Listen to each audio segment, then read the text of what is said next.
Tinak kadhin dhagina tinak kadhin.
Peace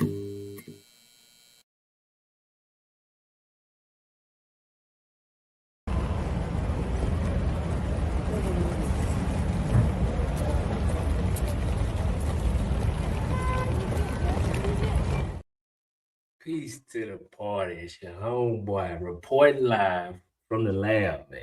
Back to it. Sunday service. Beautiful time to be amongst the people. Shout out to all the supporters. Peace to the party. Hold on. What's on? Let me make sure everything right. Y'all say y'all can't hear nothing in the chat. Let me know. Say no sound, no background. Can y'all hear me? Could y'all hear the music? The normal, you know, 1-2 that we do. Let me know what's going on. I know it's a delay, so I'm gonna give y'all a second. Let me know if y'all hear me, can see me, if everything is proper. Tap in the chat.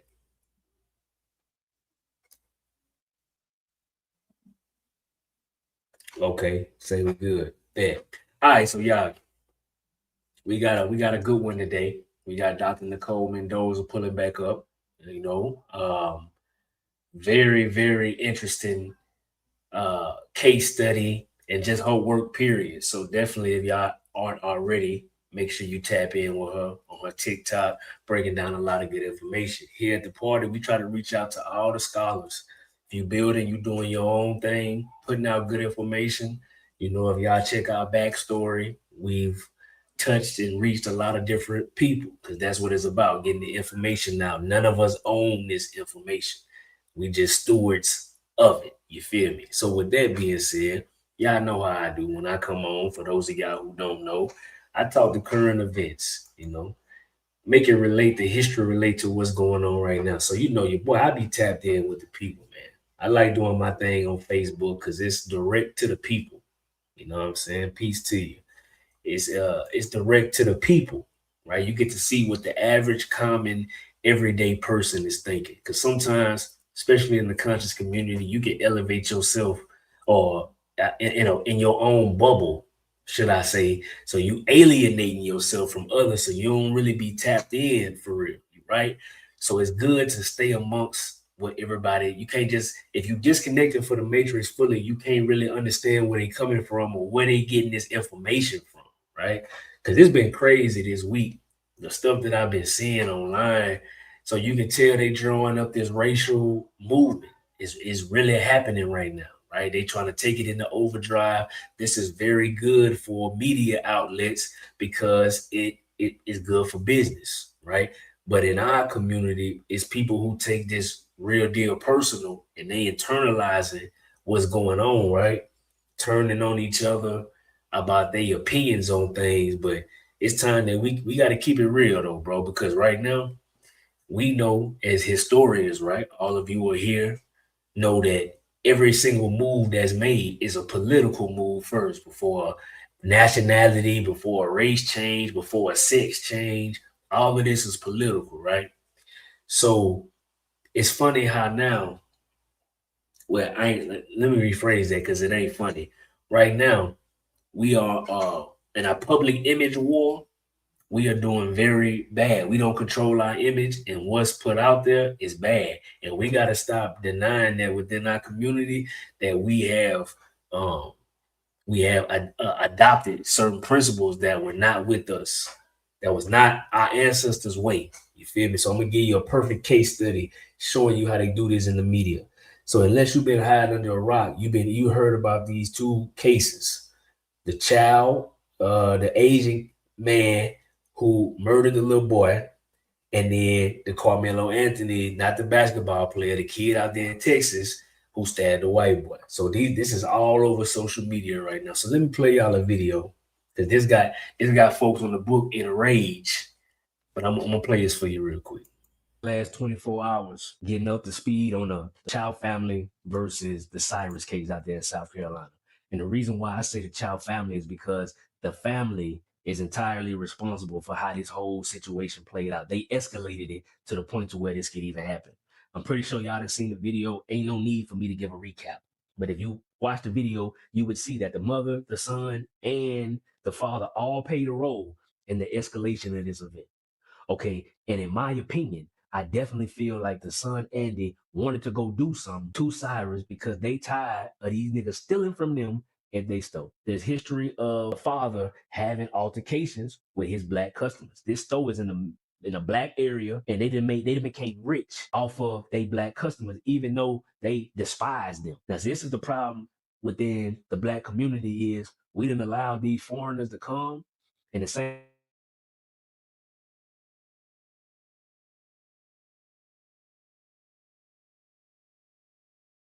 back into the community. These foreigners don't do that. They only put their family on, right? So the son went to private school. He didn't go to school with them niggas in Columbia. He went to private school. You hear me?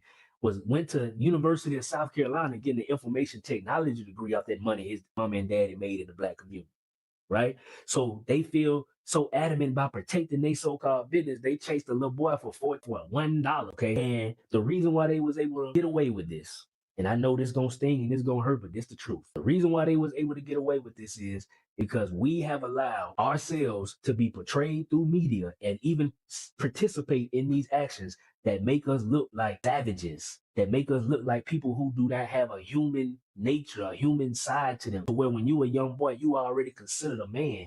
And this, they didn't want to call him no boy in court, bro. They knew exactly what they was doing. They had a black lawyer. Mr. Chowdham had a black lawyer. They knew exactly what they was doing to beat this case, bro, because they knew they had the literal smoking guns. There was a black investigator. You could tell he wanted to take up for Cyrus, but he couldn't lie and say that when he went to his IG, he did find the same weapon that they found on Cyrus.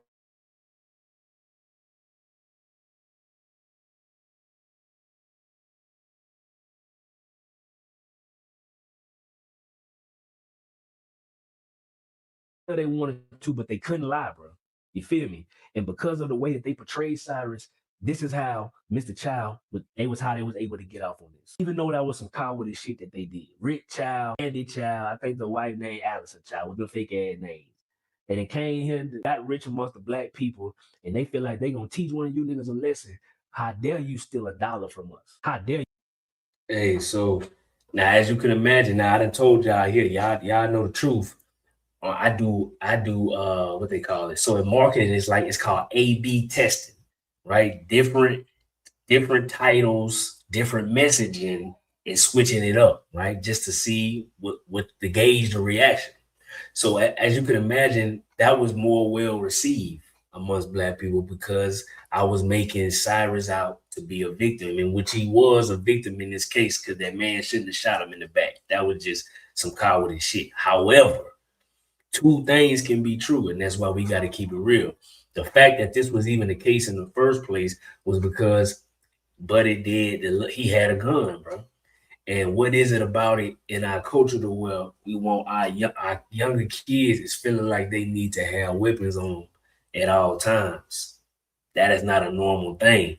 And we try to ignore that and downplay it when shit happen, but guns take lives, even from a 14-year-old. You feel me? So anytime that's brought up, they gonna definitely play to that. And we can't be ignorant enough to think that ain't, you know what I'm saying, gonna come into play. They're just like how these rappers be talking about bodies in their songs, and then when they get indicted for a body, they looking like they shocked, like it's the crazy, like, how did you know? What you mean how I knew? You told the whole world. You feel me? Like, we gotta keep it real. So that's where it go. That's where it go to the other side. That's where it go to the other side of things, right? And we go to somebody like Carmelo Anthony out there in Texas. So now the case is out, right? And bruh, people all over the internet is saying egregious things, right? Let's just keep it real. Good, bad, or ugly. Whether they for or against, it's a lot of ignorance online. Because some of this stuff you can go read from the reporters that was actually there, because it's not that many that they were even allowing to be in the courthouse. So let's go hear what the white folks said, bro. I'm gonna let you play. I'm gonna play what they saying over there at Fox News. Then we gonna take it to what the streets say, and I want y'all to tell me what's sensible to y'all. Because to me, it's all a game fan in the flames. Because with this trial right here with Buddy, bro, I've been said this when the police report first came out, is that he was dead ass wrong for what he did.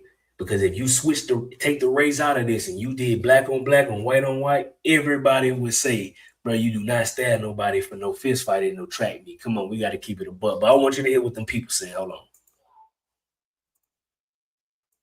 We're going to take it over here to the whitest of white news station. So hear what the white folks say. Hold on.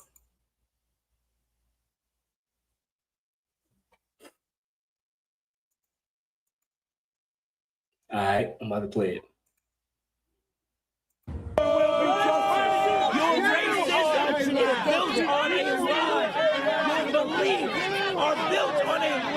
It's okay. First degree premeditated murder.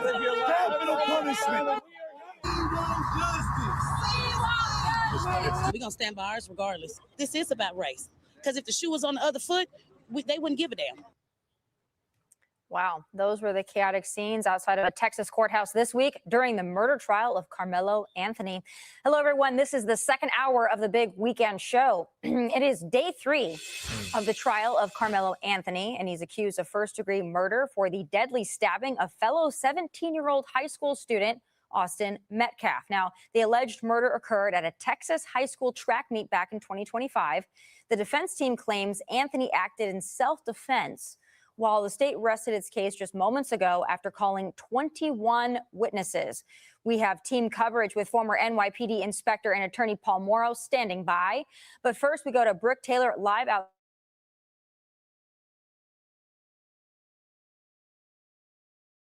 Hi, Tommy. Yeah, at the center of the prosecution's case right now are these students that were under the tent. They saw the stabbing and the moments leading up to it. More than 10 of these students and teammates testified in court yesterday and today. Now, many told jurors that they thought it was unusual that Carmelo Anthony, who went to a different school, was under their team's tent.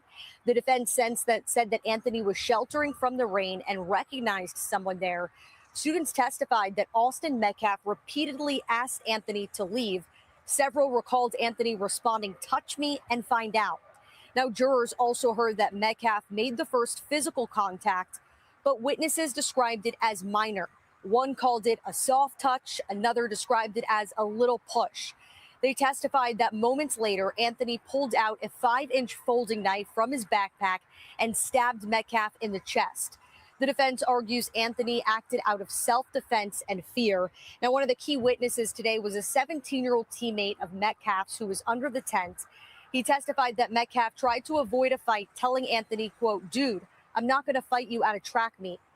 Now, jurors also heard from an 18-year-old witness today. This is important testimony because he knew both Anthony and Metcalf, and he was the... Hey, so this right here. So this how we go. This how we go. So I've seen, so you remember, anybody who's following it, there was a whole bunch of narratives. One of them was that they knew each other, right? Carmelo and the white family knew each other because they had beef from some event weeks ago. None of that, out of all the kids, they didn't have 21 witnesses go up there. None of them said that they knew each other, that Carmelo and Buddy knew each other at all. Okay. Now, it is true that Carmelo knew somebody that was under that tent. Carmelo's girlfriend was bro cousin. He testified and said that Carmelo was tripping. Like everybody that got up there so far, you can go and look this up. It's saying, man, bro, when he came over there, dapped up his partner that was there. His name was Eddie. He sat there for 3 more minutes. Him and Eddie wasn't even talking no more. They just doing regular team stuff. So there's several people, I think they said up to 15 other witnesses said that they all came and was verbally saying, bro, just leave. And Carmelo was saying, nah. He was calling them pussies. He was saying they ain't going to do nothing and they going to have to make him move. This is what the witness is saying, not my opinion, bro. Okay? This went on for minutes. So then finally, the dude Austin came up and spoke directly to him and was like, bruh, leave. They get to going back and forth talking. The white boy did push him. Okay. Instantly, when he was pushed, is when the boy got stabbed. This is what the witness said. So if this was 2 black kids and we heard this story, would we not be saying the one that stabbed him was wrong when it was that exact facts laid out to you like that? But you got black folks out here that's supposed to tell us that because of what white people did to them, this white boy supposed to suffer and take an L, even though Carmelo was dead ass wrong.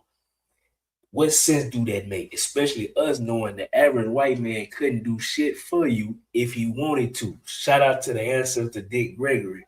We know we being played. So when does our humanity and the way that we represent it to the world change? You feel me? That's weak to me. So I don't care what these folks said. They ain't jumped that boy. He ain't have to be superhuman. He was the aggressor. Because I don't know where y'all living at.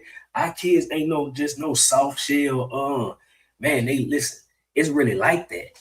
I don't know where y'all getting this idea that black kids walk around just being persecuted. Have you not been outside?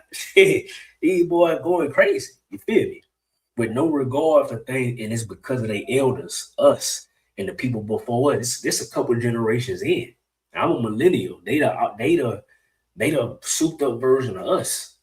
It's gonna keep getting worse. Not because of the kids though. It's because of the parents that upholding this shit. You feel me? I'm sitting here, bro, sitting back. Folks is really believing things that's not true at all because they want to fan the racial flames as if they some type of race warrior. You know these folk be talking about they against white folk, but they ain't living like that in real life. Like, we got to get realistic with this stuff that folk be saying. We got to fact check these people that's trying to spin these narratives to get us drawn into the story so they can profit. You feel me? That is ridiculous, bro. So I stood on this when it first happened because I read the police report and it's literally being identical to what's coming out in court now. So you tell me, just because we the same skin color, I'm supposed to ride with you when you wrong, when you dead ass wrong, and it's an embarrassment as a man. You did all of that stuff. So he started the confrontation by just not simply leaving. No mean no, right? Them people told you to leave. You didn't want to. And you caused the escalation. You feel me? And then instead of just running the fade, if you really like that, you up and stabbed this dude, and he had no idea this was coming. And there's several people there that was like, it looked like he was trying to set this up. That's what the people said, bro. Man, we didn't let this culture blind us to what we really about. It ain't that. So, hey, you had that conversation amongst your people, but it's crazy what they trying to fan us. Instead of, we should be focusing on much better things. That boy and his family, they should have threw themselves at the mercy of the court. Because now they done made it worse for them. And that's just another distraction to take us away from the work that we need to be doing. You feel me? Spending all their time. Man, you got folks out there drunk, smoking weed and shit at a protest when they brought life on the line for some shit he did. Come on, bro. Y'all respect that? But we got independent media trying to do our thing. You feel me? It's a much harder path when you choose a righteous one. That's why y'all got to understand we had these conversations. We understand it ain't easy, bro, but it got to happen. Because where we look right now is ridiculous. So, hey, y'all tapped in with us because we try to feed y'all and we feeding ourselves too to get ready for this week to go and face the world. Because when you know this stuff, it's a gift and a curse. I'm sure y'all can relate. That's what brought us together. You feel me? Shout out to the party. But to get this food right, we're going to get everything set up because now we got to talk about Louisiana. We're going to take it to Louisiana today so you know I'm happy. We got Dr. Nicole Mendoza, you know, Mac in the back, getting right. Government Squad just hit me, so they ready to rock out for a second. So, hey, look, appreciate y'all tapping in today. Take control of your consciousness. Don't let these folks stir you off track with all this foolishness, bro. Stay about you and yours. If you need some estate planning, I let the trusty friend worry about your family, your business, getting your stuff together, your genealogy, do your research. Let them blogs do what they do. You feel me? But hey, with that being said, we're going to go and set it up right. Take it to the Government Squad, and then we're going to talk about Louisiana and the DNA. Tap in.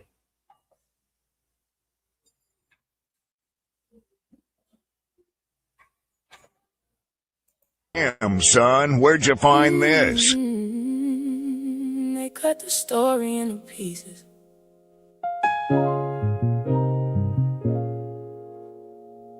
Told us pick one.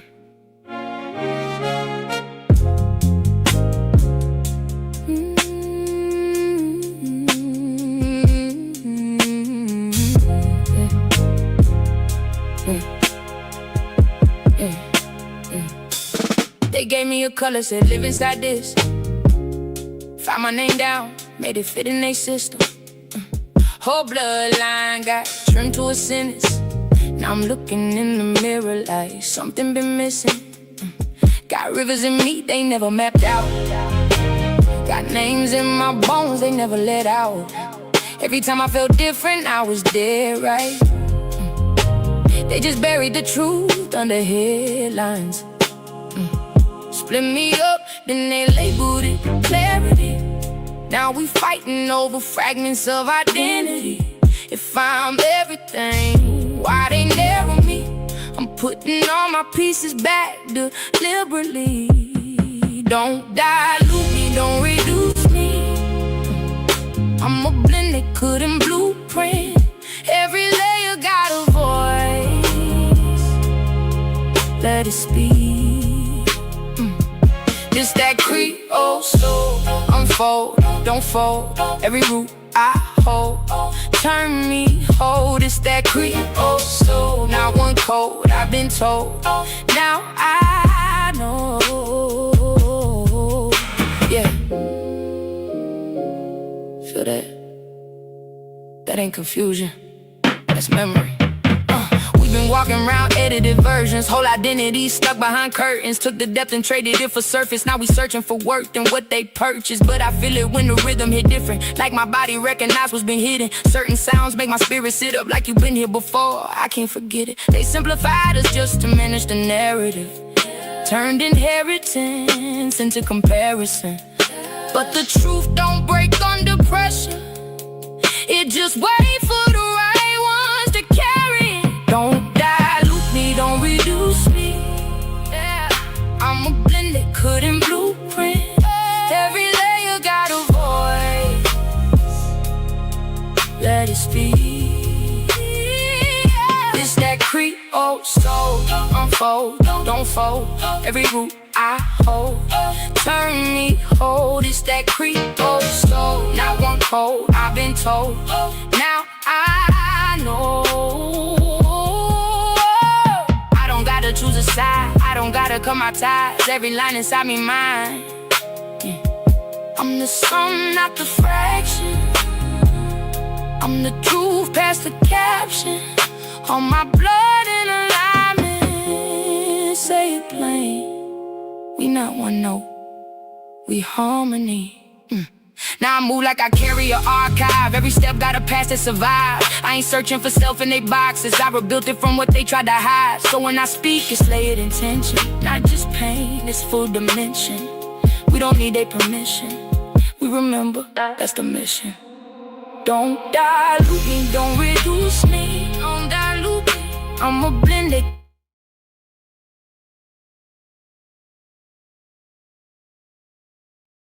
Let it speak. It's that Creole soul. Unfold, don't fold. Every root I hold, turn me old. It's that Creole soul. Not one code, I've been told. Now I know. They told us pick one. We picked all of it. That's power.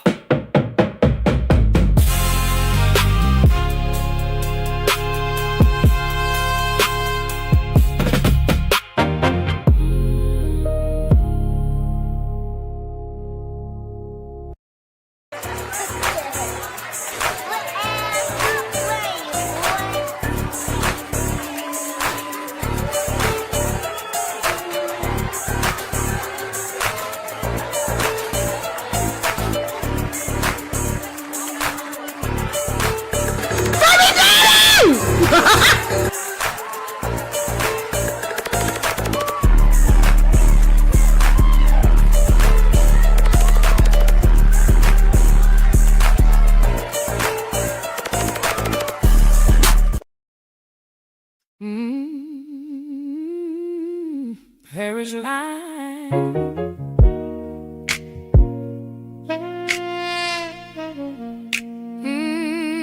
Parish line.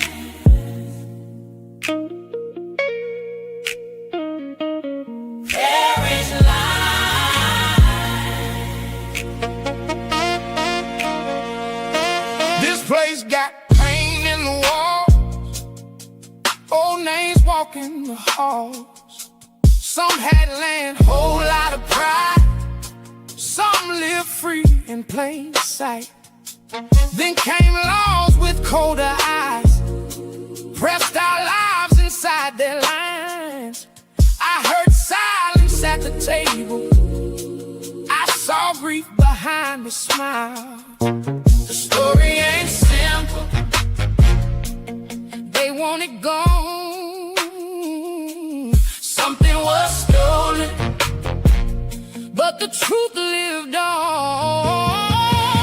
There's blood in the bayou, pain in the pines, freedom they bury under parish lines. We were more than sorrow, more than chains and time. Whole lot of history under parish lines. New flags came with a sharp tongue, made a whole people into one. Took the names, changed the signs, pressed our truth inside their lines. But I feel them in my body, I hear them when I sing. The ones who walk with freedom before they clip their wings. The story ain't simple, our people been home. Something was stolen, but the memory lived on. There's blood in the bayou, oh, pain in the pines, pain in the pines. Freedom they buried under parish lines. We were more than sorrow, more than chains and time. Whole lot of history under parish lines. We were not born empty, they trying to keep us blind. We were born from people with a story hard to find. There's blood in the bayou, pain in the pine. Freedom they buried under parish line. Under parish line. We were more than sorrow, more than chains and time. Whole lot of history under parish line. Parish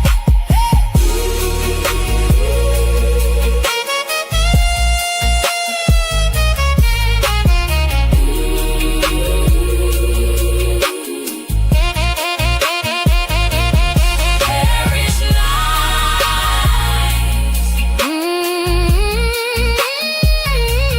Parish lines. Whole lot of history under parish lines.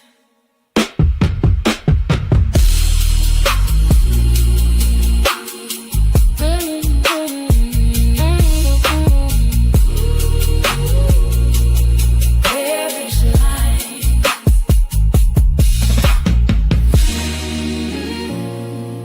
Parish lines.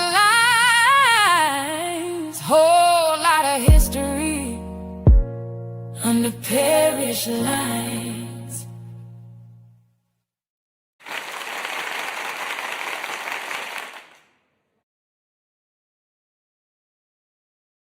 Oh yeah, we back. It's on. It's on. We got everybody here.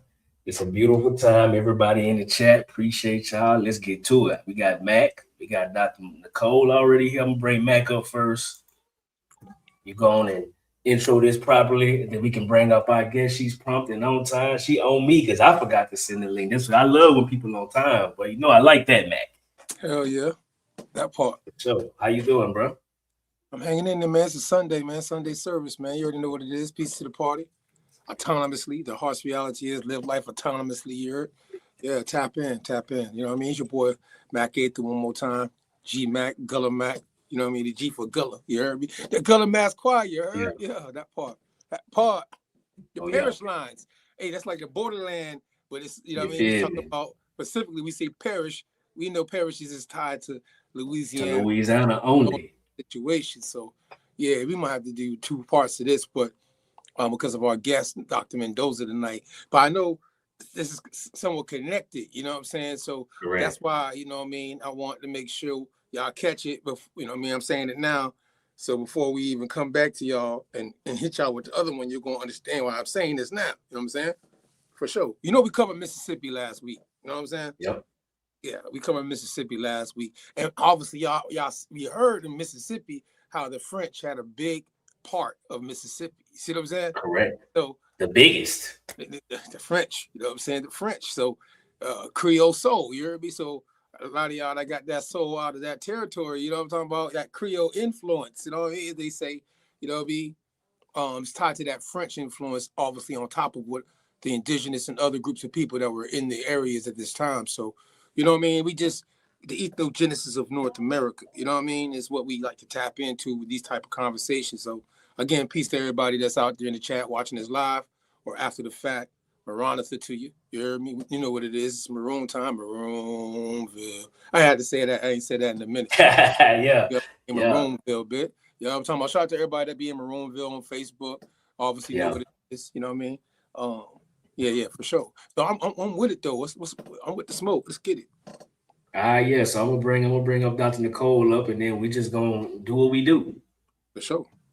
All right. I'm gonna bring you up now, Doc. I'm gonna throw you off. There we go.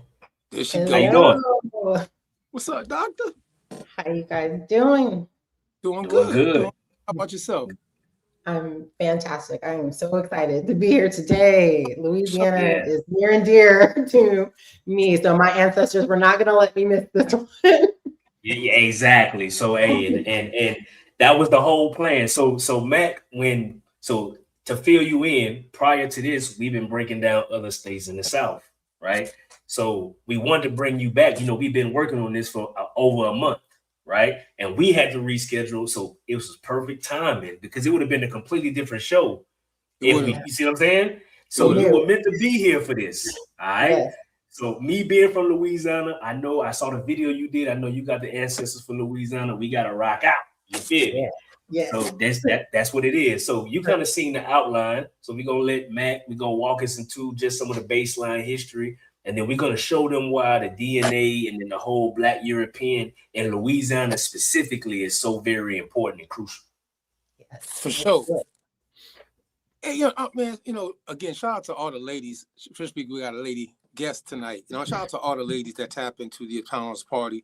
We get y'all emails. We appreciate everybody that's been tapping in, male and female. But shout out to the ladies of the party. Shout out to Miss Sherry, Miss Angela, LaBrie. I had to say it like that. I wait for her last.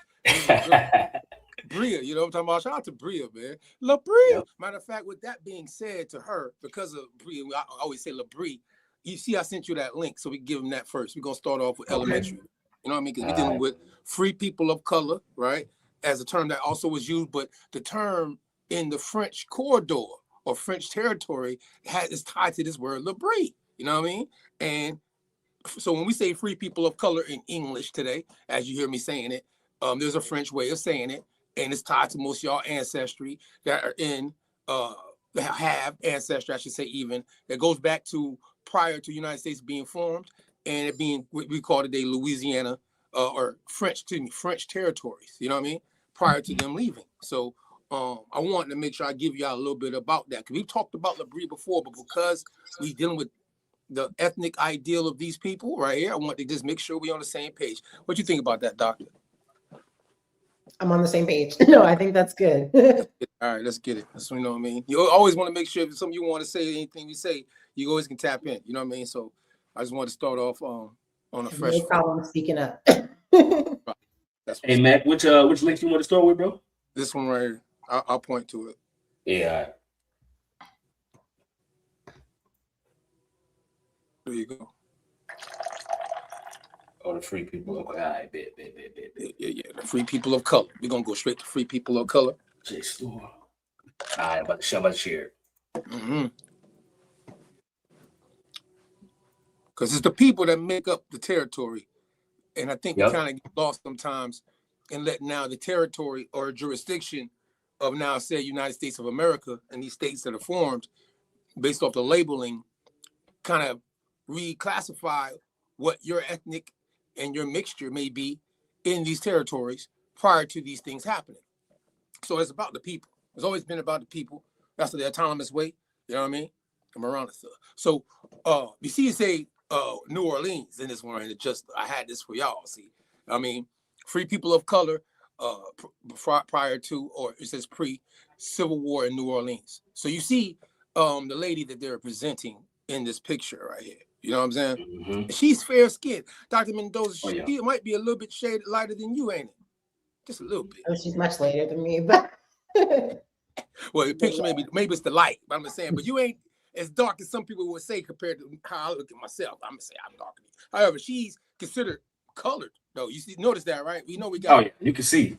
You know we got people of this complexion within the range of people. Yeah, my mama like right, that, yeah. Exactly. So this is why pictures like this and how they're being depicted, you know what I mean, today to just be straight, there's some Africans, right? Because they black or being fall underneath the category of Negro or colored, right? Now we're gonna go down real quick though.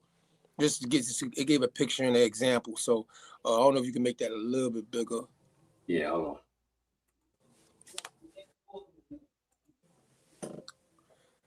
All right, so boom. You know what I mean? That's why, as we know, last week when we did the Mississippi joint, and obviously talk about the New Orleans and how, and we're going to go into detail with that soon too as well, probably right after this, in the next show. I ain't going to get it all in tonight.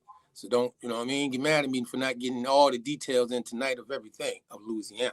Now, but New Orleans is unique among American cities for its complicated colonial and racial history. Ain't that interesting? And then it says the city was French and then Spanish before Louisiana became an American territory in 1803.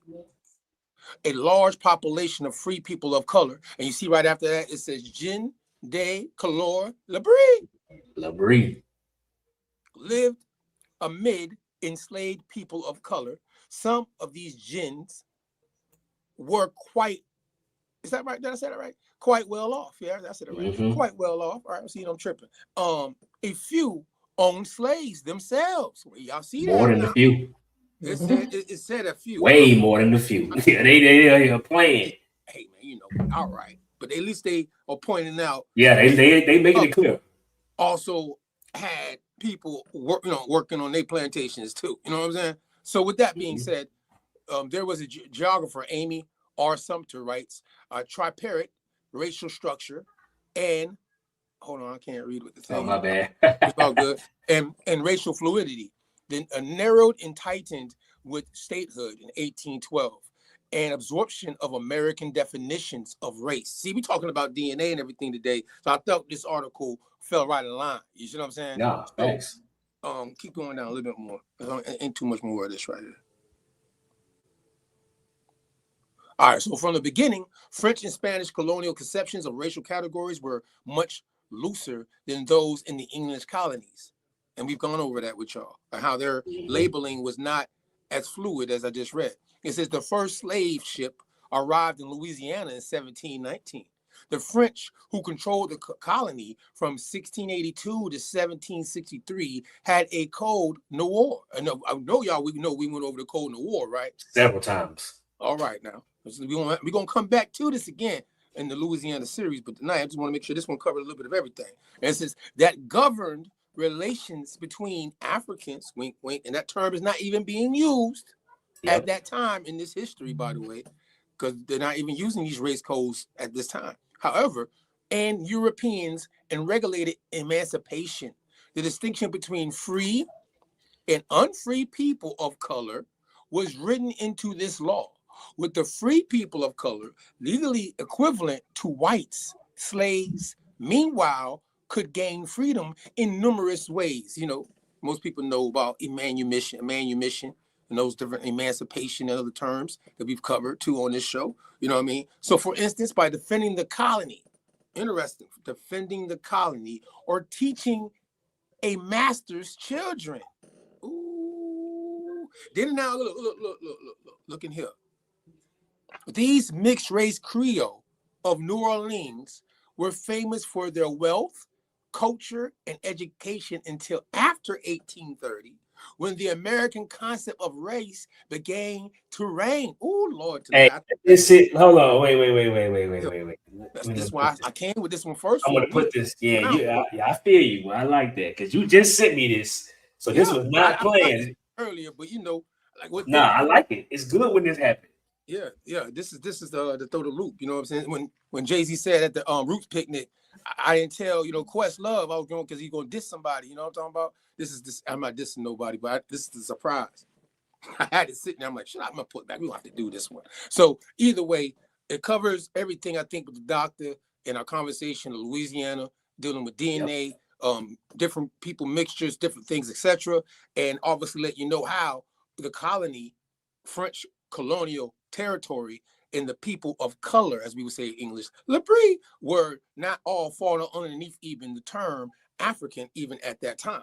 And that's what, we're going to give you the timeline, but this week we just going to, have our guests walk us through some of the things that's tied to all this. So what you think about all that, Doctor? Well, I was actually listening to what you were saying, and I was thinking about some of this from a common sense standpoint, to be honest with you.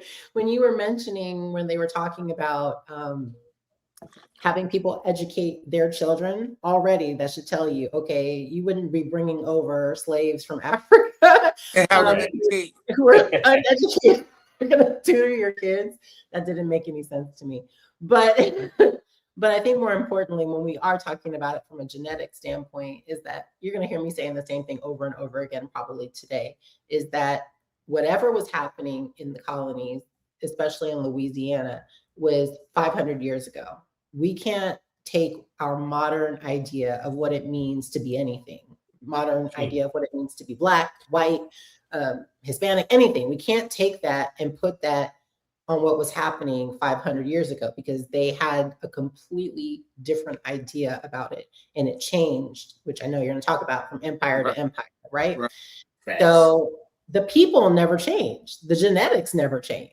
And that's the idea that I guess we need to understand, is that even if they're mixing, whoever they are, their genes didn't change. It's the labels that changed. And that's the best part about Louisiana, is because I think Louisiana really, the folks there still try to fight against those labels that have been imposed upon them.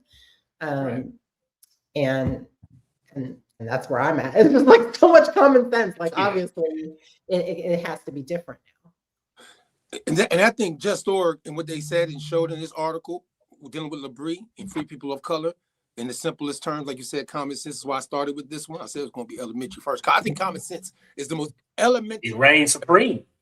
Even though it's elementary, it's the elements of the common sense that allows us to reign over what the bullshit they gave us. I want to put it like that. French. Right. Excuse my French tonight, y'all. Whenever I cuss, I'm gonna say excuse my French, because there's nothing but French things going on. That's anyways. However, I think it's a little bit more maybe, but I think that's good though. Go to the second one real quick, so before we get into the PowerPoints and stuff. This is a word I want to introduce to the party. When I obviously with Lee Cummins, shout out to Lee Cummins, the Negro Question series we've done with him, and obviously the word Swarthy that became very prevalent within that conversation with him, dealing with colored folk, right? Colored, Labrie, and how and where they're coming from, as like you just said in common sense.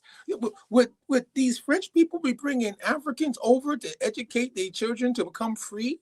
How could they want that if these people don't have the same understanding of colonial living, if they're supposed to be bush Negroes and stuff? I mean, something doesn't add up. But still, we're going to go ahead and point to this joint right here. This right here. Go. Oh, you went back to the old one, the last one. Yeah, hey, man, them links will be having 17,000 ads on them shits, be slowing down my browser. Okay, hold on. And making the stream lag. Hold on. Okay, I got you. Nah, I'm gonna play it, but you gotta be ready right when I pull it up because it's gonna freeze for sure Okay. if we let it play and talk. Hey, all right. Let's see if I can make it work. You ready? Yeah, let's slide. Yeah, because this shit got they got 6,000 ads on it. Of course, I ain't like that, but I want them to see this from Collins, so I didn't make it up. You know what I'm saying? Now, Bassani, you know what I'm saying? What I just big said, facts. You know what I mean? Bassani is a French way of saying Swarthy. You know what I mean? What you see here on the screen from Collins for the ass kick in. So I got it on my side too. And you can look it up. It's spelled Basane. You know what I'm saying? And this is I never heard of that one. Right. It's another way of saying somebody of color. You know what I mean? Somebody that is swarthy. You know what I'm talking about? Now, Mac, well, you know, you went there, but at the same time, how did I get there? Now you can pull it back. We can go back to the regular screen. I just want to show they can go look it up on their own time autonomously tonight. You know what I mean? When they get a chance, if they're interested. You know what I mean? Oh, so how did I come across it? Is when we were doing these bills. Yeah.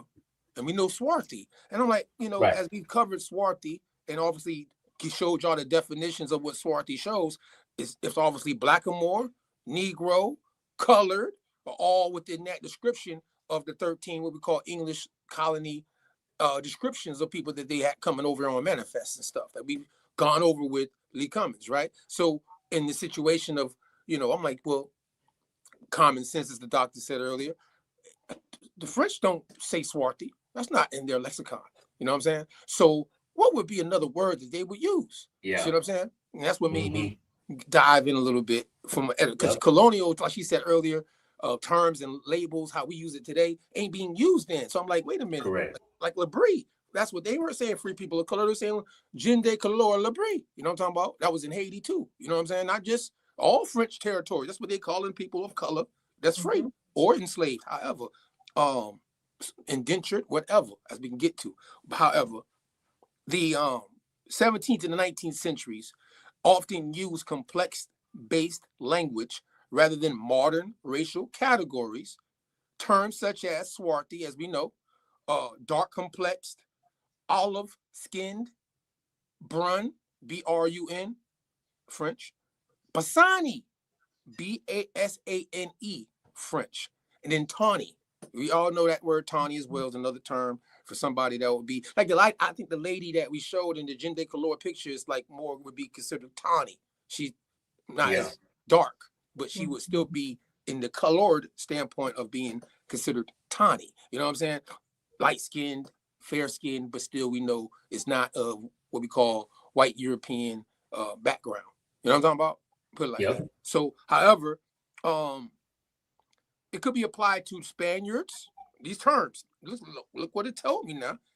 So brun, tawny, Bassani, olive skin, dark complex, and swarthy could be applied to Spaniards, Portuguese, Southern French, Italians, Greeks, Maltese, some Jewish and Moorish descendant populations in Europe. All right, all these different people right here could be described this way. So what that is telling you is that these people are dark-skinned people coming out of these regions we call nations today, European nations. I want to add a couple to there. German. Yes. Englishmen, Britons, Swedish. There's all over. They're all over. If you really start getting into the European texts, you're gonna see swarthy, dark complexion all over the continent, the entire continent. That whole thing. We seen the same thing. Yeah. So you know that's why I think that is why I'm pointing that word out and how it correlates to we know swarthy. I'm introducing another term to the swarthy conversation. You know what I'm talking about? So at the same time, in the French standpoint, since we're dealing with Louisiana, Bassani, you know what I'm talking about, is a noir. Even noir, you know, is black in French. So they're not using again, and we got to put that in context when we're looking at these records in this time frame, the terms that the French will use to describe the people within their territories. You know what I mean? You can't use race today to act like that's going to be able to solve the problem because you're going to say, well, you know, all dark-skinned people came out of Africa. That sounds good to some people, Pan. That's buddy. Only time Pan sound good to me is when you give me a pizza. You know what I'm saying? It's the only time. That's it. Outside of that, I don't want to see nothing. It's over with. I don't want to see nothing paying if it's not a pizza. You serving me, period. Real talk. So at the end of the day, this is what this whole conversation we having today with the doctor with the DNA and what she studies and the things tied to Louisiana and the terms that we would go over that would be used, I think, based off of, because it's bigger than just DNA, right? Because DNA can't tell you everything. Just like we know today when they tell you race, and today your people might mark down Black American, African American, Negro, whatever you might get comfortable with, that don't really tell you what your ancestry really is, especially during these time frames of the colonial society prior to the United States being formed, which is 1776. So we want to put that in context. What you think about that, doctor? That sounds perfect because perfect. Boy, I'm doing pretty good. Yeah. I'm doing pretty good on perfect. I'll take that. Yeah. So I mean, what you want to go to next, man? I gave y'all my first two just to I got you. I'm about to or I'm about to bring that up now. Get to 7, we get into the thick of things. You know what I'm saying? I try to build it up. You know what I'm saying? Y'all try to build it up. I don't want to go too fast and y'all be like, I missed it. You know what I'm saying? So French origins. You see what I'm saying?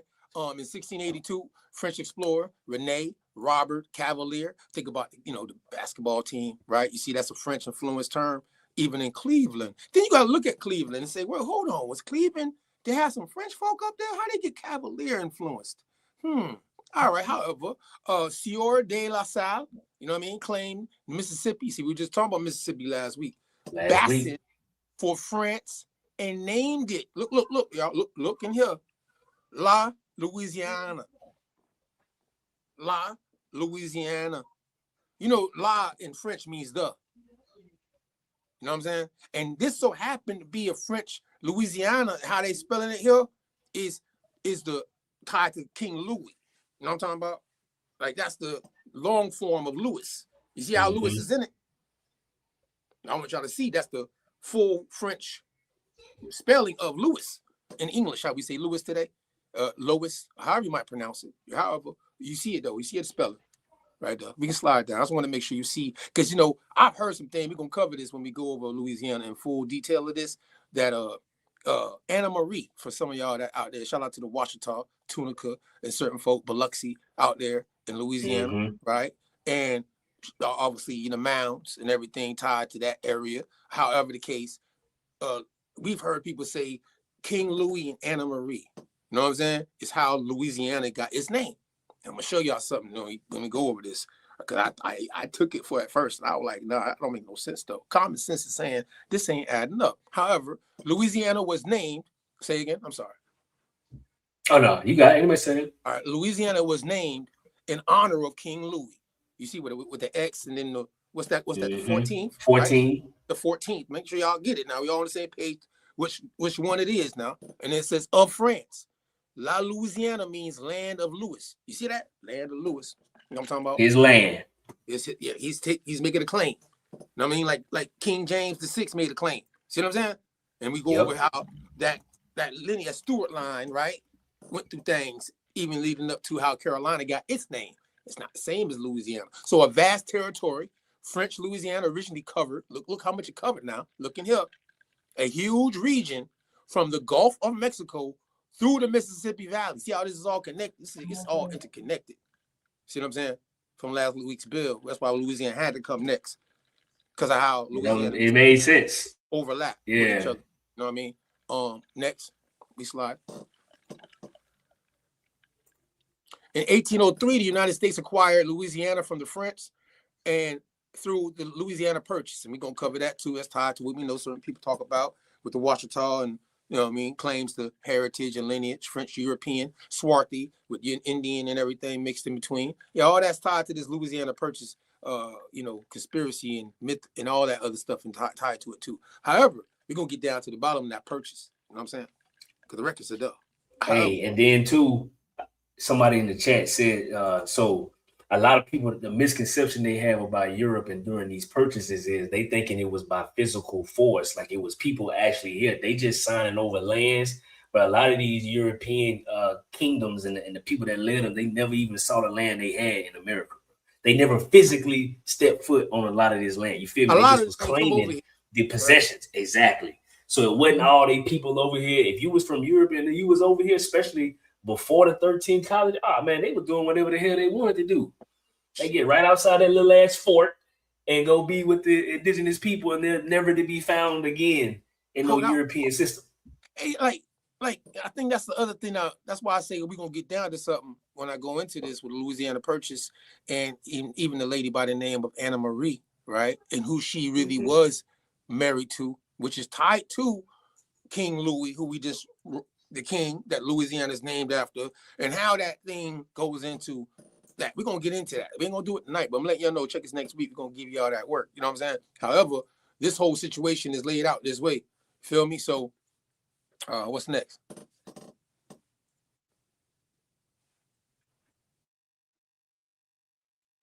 Statehood. Hey, I'm gonna bring this map up too.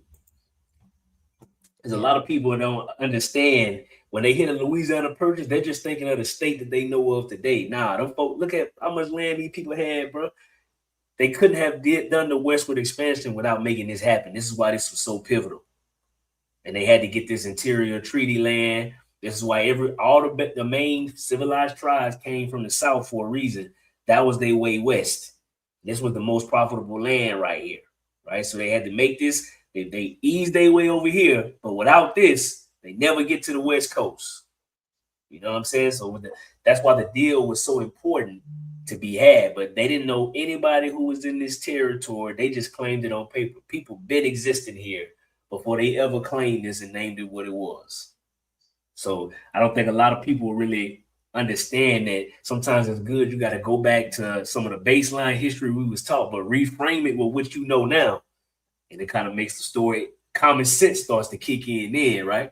Yep. And you feel me? And that's when it start mixing your genealogy in too. Like, hold on, I see my 1803, but that's not a long time ago. You see what I'm saying? Nah. That is not a long time ago. It's not at all. It's unfortunate that people. You there? It just freeze. Okay. It's unfortunate that people, when they look at this whole area, that's French territory. You know what I'm saying? Yep. You're showing it like, so Kansas, Missouri, Arkansas, Oklahoma, all that was French territory. It's like, think about that. That's the Mississippi run through this. See what I'm saying? Yeah. Like when we were talking about trade last week. Look, they had the key territory, bro, because they had the whole where Mississippi River run through is through here. Yeah, so now you got to look at St. Louis a certain way now too, right? You see how we just got through St. Louis? St. Louis.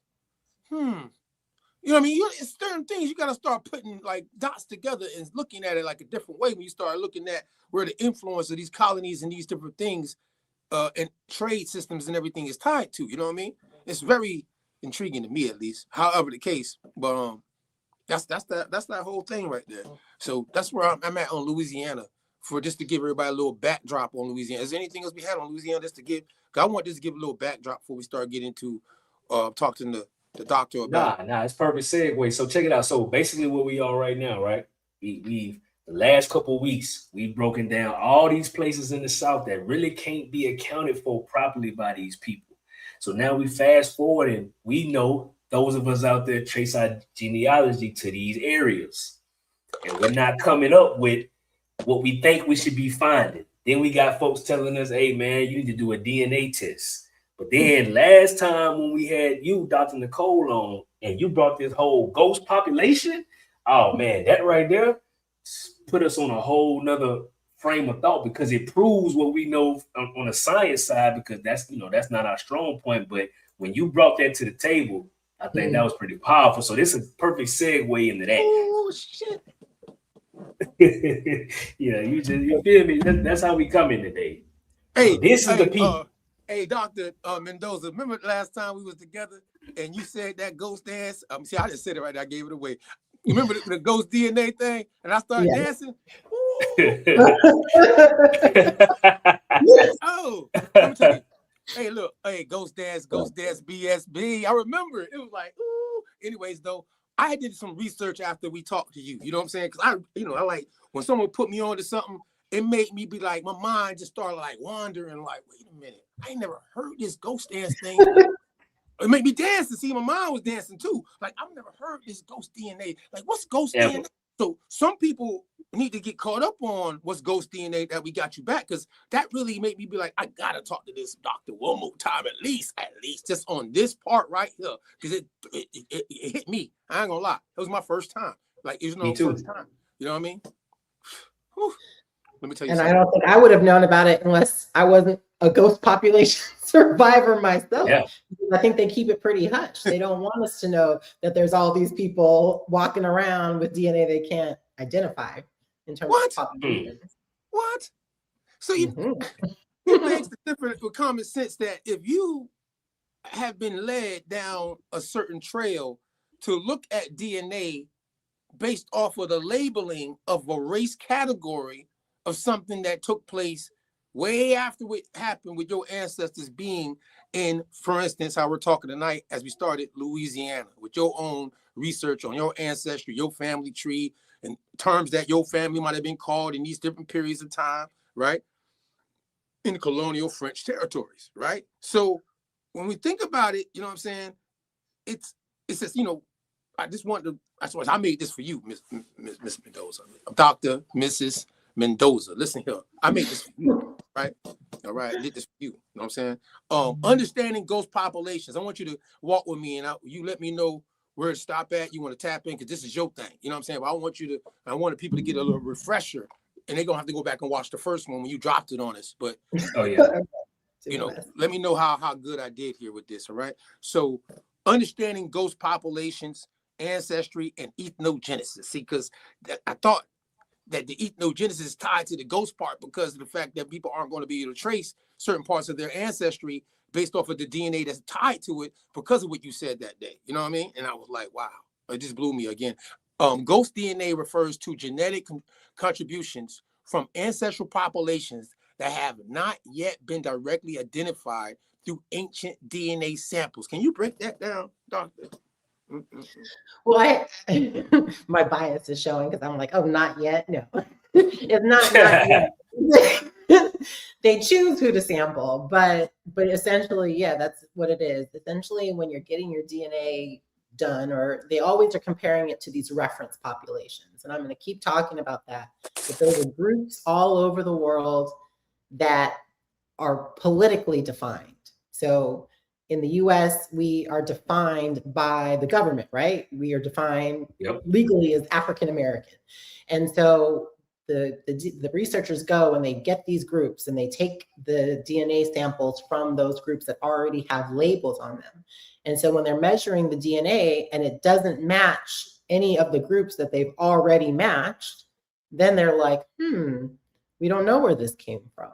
And so the idea, there's two ideas really, is one, that it's an ancient population that, you know, we just have, like I said, we haven't found the fossils for, or they went extinct, or it's an unsampled population somewhere in our modern world, which unfortunately, a lot of Black Americans get that answer. Well, we just haven't sampled your group in Africa yet.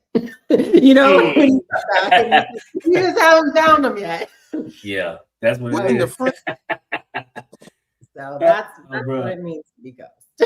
They just don't have, you're not matching any of the modern populations that we have samples for. Ain't that something?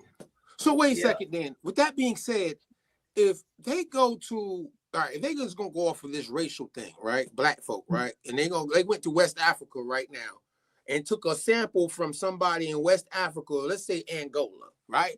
And they gonna say, oh, these are Angolians. You know what I mean? The nation, everything. Y'all Angolians today. We know y'all Angolians. Y'all been there.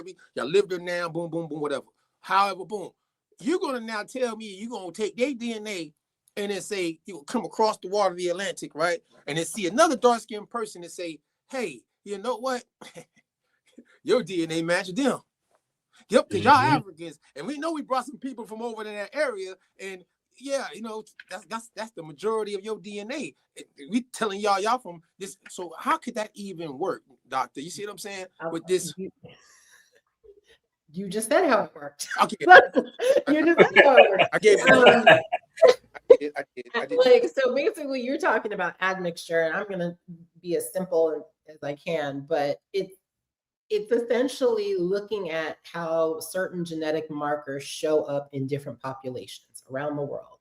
And then if they see it in one group and then another group, they use historical narratives to explain why those groups might be similar. I mean, it's not just Black people, right? They can Everybody. do it with anyone. They can say, oh, well, this group migrated over here, and that's why Europeans have like Yamanya admixture, because those people migrated. But there's nothing in the genetics that say that. It's the story. So when you say we're similar to a group in Africa, it might be because some of those people came over on the slave trade. It also might be that some of the people here went over there. It also might be another population that was spread all over the world. It also might be that we're left over from a worldwide cataclysm, and that's how everybody in the entire world looked at one point. You don't know. They just pick a story and go with it. That part, that part. Okay, we cooking now, Doc. Yeah. Oh yeah, we definitely cooking, man. You might be a chef. Yeah, we're going. Hey, it's going crazy. Got a lot of people amongst us too. I like how this going. Let's go. Nah, we cooking. Ghost DNA. Ghost populations. Scientists infer the existence of unknown populations when genetic patterns cannot be explained by known groups alone. I think you just explained that, but do you be on the same page with that one? Okay, we can keep sliding. Ghost population fitted that whole segue right there. So how ghost DNA is detected, and I want you to tell me what you think about this. As researchers compare genomes and identify unexplained ancestry signals that suggest an unknown source population. You know what I'm saying? That right there. Ghost as BSB. I swear to God, this is can't make this up. It's really not as fancy as, I mean, it's not as fancy as they make it sound. They just run different statistics and, run different mathematical equations and then look how you're plotting. If we hide this population, if we manipulate this variable, do these genetic markers still stand out by themselves? Are they still not similar to any other groups? That's how they identify if it's truly ghost or if it's, rare or some other variable hiding it. Okay. Keep sliding. Like I said, I'm giving y'all this ghost DNA thing because I'm catching them up. Yeah, catching them up. Right. So what ghost DNA can reveal? Migration patterns, population mixing, and biological ancestry. See, so when you, as a doctor, studying these DNA things and how they talk about this, so people can understand that part with the ghost DNA, how do you track this, and how does that work in the population mixing part for them to, like, how are they tracking that now? They're gonna tell me that I only got this DNA, but I know good and well that my mama's side of the family mixed with these group of people that are definitely not the same as, you know what I mean? The father and the mother ain't the same. They fit categories of color, but they're not the same in culture, regions, in certain cases. But they mix with each other. People like to have sex, but at the same time, I slipped that in there. Excuse my French. That ain't changed. It's old as time. People been doing what they doing. They like what they see, and they do what they do. That's nature. You know what I'm saying? Male and female. Now that's just nature. So at the end of the day, what people who they mix with, who they fall in love with, how do you turn that into a DNA example of what we're talking about with the mixing part? What you think about that? Well, with ghost DNA, they can't. That's the whole point. They don't know. All they can do is run the statistics, run the algorithm, we'll say, and figure out who you do match. And then if you're looking at results on, let's say, like a 23, well, I don't even think they show it, but like a GED match or a dendro or something, and you'll see gray on chromosomes. That's when you know, oh, okay, they don't know what population I'm matching here. So they'll give you the populations that you're matching the reference samples as much as you can. And then everything else is just like, we don't know. It's crazy because we've had a lady. It's crazy. We had a lady come on our show that from Clubhouse we met back in the day. Shay, you remember that, Monte? From Detroit? Yeah, from Detroit, yeah. She was the first woman. That's why I say shout out to the ladies tonight. We're talking about the DNA and everything. She came on our show, first lady to come on the show and actually show when her test. She showed us her results. And our conversation with her. So that's why when we brought you in as a doctor looking at what she was talking about, it kind of like matches. If anybody go back and watch some of this, is interesting. because her test results and she got a genealogy though that shows certain things in her mixture of this population mixing being in Detroit today, right? Funny enough, Detroit is tied to French too, right? Yeah. However, if I've shown my results a couple times on social media. I don't know how to do it here. About 90% of my chromosomes are completely gray. And then that's crazy. My mtDNA, that's how I started this whole thing. My mtDNA, which is the haplogroups, which is your mother's line all the way back. My mother's line, as far as we know, dead ends in Louisiana. And I have a novel haplogroup, meaning that right now I am the only person alive that has my particular branch of it. Like I might be the new discovered twig of that particular haplogroup. And so you get these things and they just don't know. They don't know where you come from. They don't know how to classify it because you're not matching the story, essentially. All right. So with that being said, then keep sliding in. I think I want to get to the video that actually talked to me. I think this alley goes right into the video that you know what I mean, put out talking about this. So I want to lead it that way. So what ghost DNA cannot reveal is that tribal names, national identities, languages, religions, or political affiliations cannot be told about who your people are now in the ethnogenesis of North America today based off of a DNA test. And if you're thinking that you're going to come kumbaya, my Lord, and come together based off of DNA, you got something confused. That's delusional. You know what I'm saying? I ain't about to be acting like, you know what I'm saying, I'm going to go over to Africa and just say, you know, see that? Even if that was the case, I'm not doing that. What's that mean? You know what I'm saying? I don't see white people doing that. Why we got to do it? I don't see Indian. No, we ain't gonna go. I ain't gonna do this. See, I ain't gonna rant. Excuse my French. Keep going. Let's slide. DNA. Ooh, DNA versus identity. DNA tracks ancestry, that's what people say.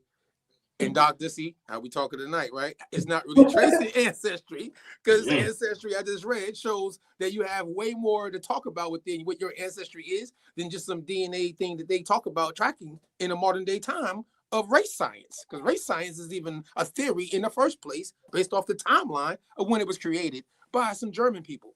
I like to say that, some German folk, Blumenbach and them. They tied to this right here. So identity is shaped by culture, history, language, and community. So are we supposed to act like we're not supposed to delineate from people who do not have the same culture, history, language, community that our ancestors went through in America, and today who we are? Is the DNA supposed to overpower what our historical ancestral presence in America is about because it's a DNA test? What you think, Doctor? I think that we've put way too much emphasis on DNA tests overall because at the end of the day, they really are just reading genetics. And the identity, the culture, the history, though, is sometimes how the groups are formed. So we have to be careful on the other hand, because if you look at a group like Yoruba, for example, the Yoruba group in Nigeria is based on people who speak the same language. And we've decided that they're genetically related. So it's like, well, in America, do all Black Americans, are we all related? Just because we share a similar history, a similar culture? No, we don't have the same genetics. So we have to be careful. That's dangerous. We have to just understand that the DNA is giving us information about genetic markers, and that's about it. I can't tell you anything else. That's it.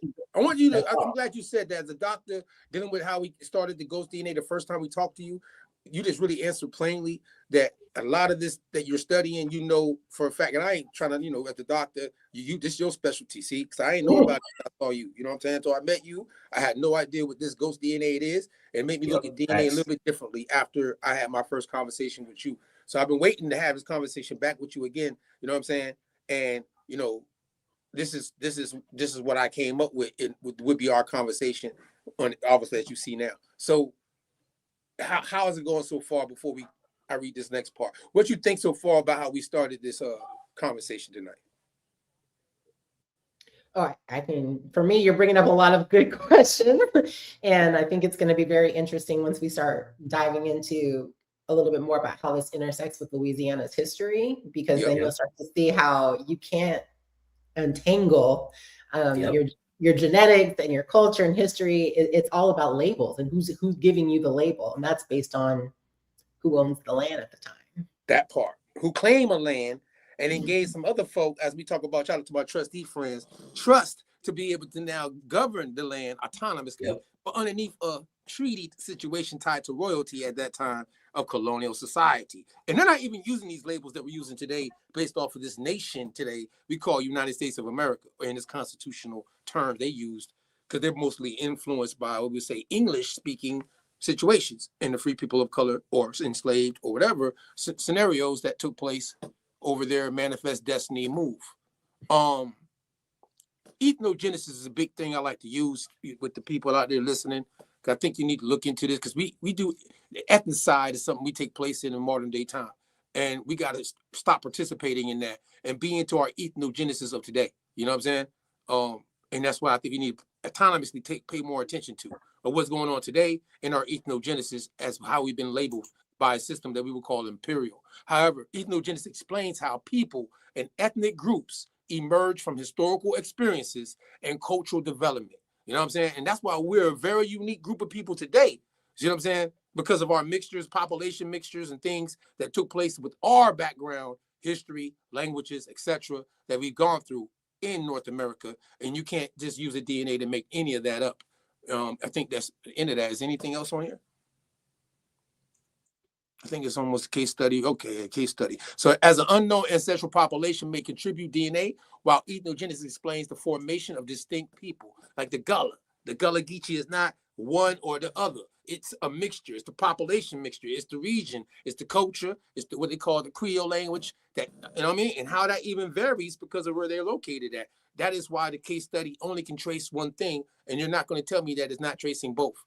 Then you're trying to now reclassify what mixed and what took place in real historical terms of North America. So I think that's our last one, right, Monte? Is there anything else on case study besides that? So I'm from a Louisiana education, right? Straight common sense in layman's terms. What this is telling me, listening to both of y'all speak, is there is no way that they can possibly know all the different mixtures and when this mixture made it to America and start making. There's no way for them to know this. So you got this big old pot of gumbo, literally, in Louisiana being crafted up as a perfect case study to really put this whole ghost population out there, because you know history has told us that all of these different groups made it to this place. This is what we know for a fact.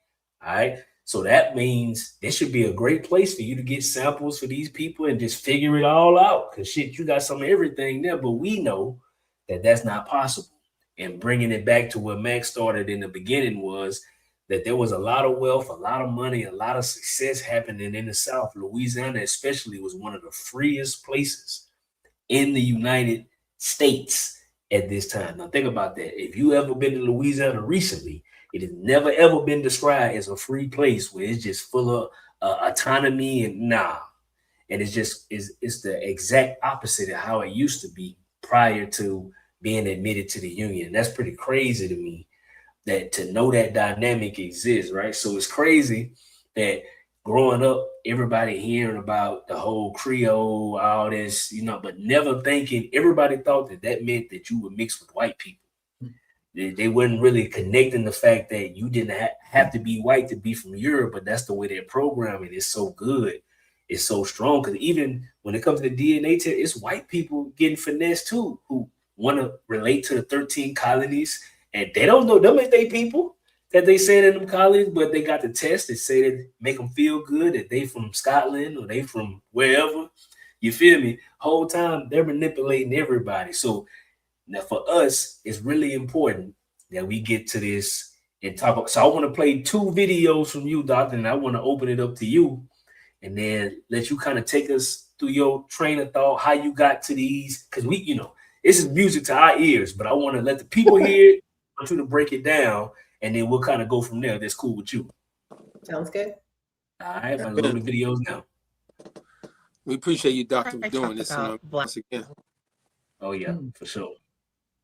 So whenever I talk about Black Europeans, people are like, no, there were never Black Europeans. There were never Black Europeans that came to the colonies, and definitely no Black Europeans that were enslaved. I thought I would show this record because I actually know the history of this person.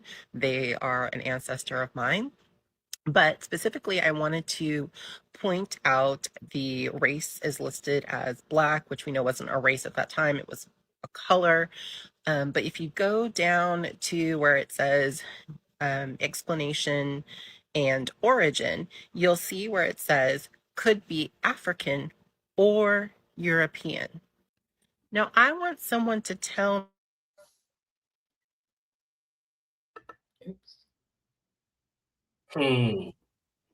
slaves in 1817 look at somebody and be confused as to if they were African or European. And spoiler alert, she was European. Hey, I'll play this next one.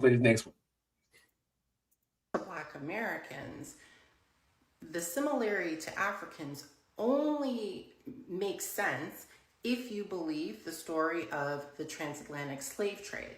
That is how everyone says you descend from Africa, you descend from Africa. There is no genetic proof other than similarity in some markers, which those markers are all over the place. The big heavy lifting is being done by the narrative. A more likely narrative is there was a third population, probably the indigenous Europeans, that fled Europe into the Americas and Africa, and they are the ones who are contributing to our DNA, which is why we are both similar. But we can't.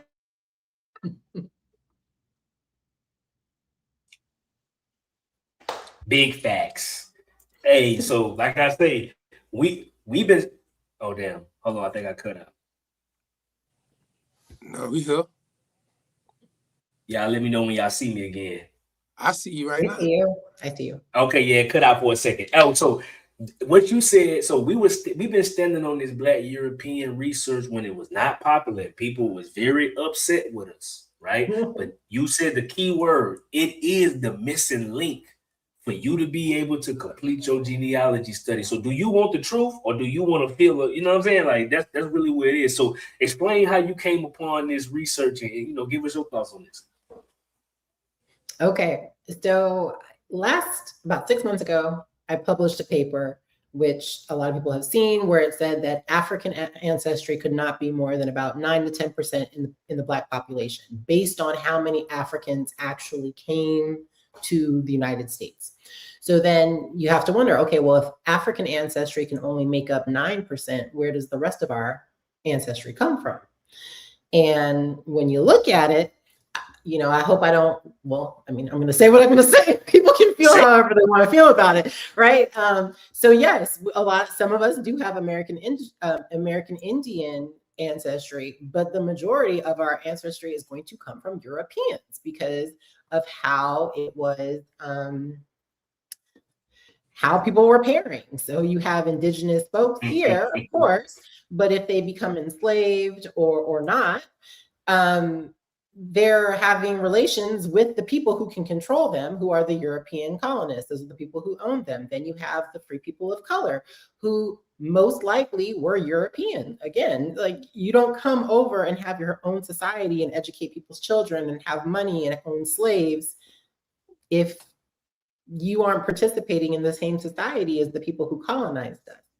So, you know, that's the basis for it is my own numbers that I did. But in terms of my personal genealogy, that's what I kept finding. When I kept going back far enough and I kept getting these walls, I went to DNA and my DNA kept matching me to all these European people.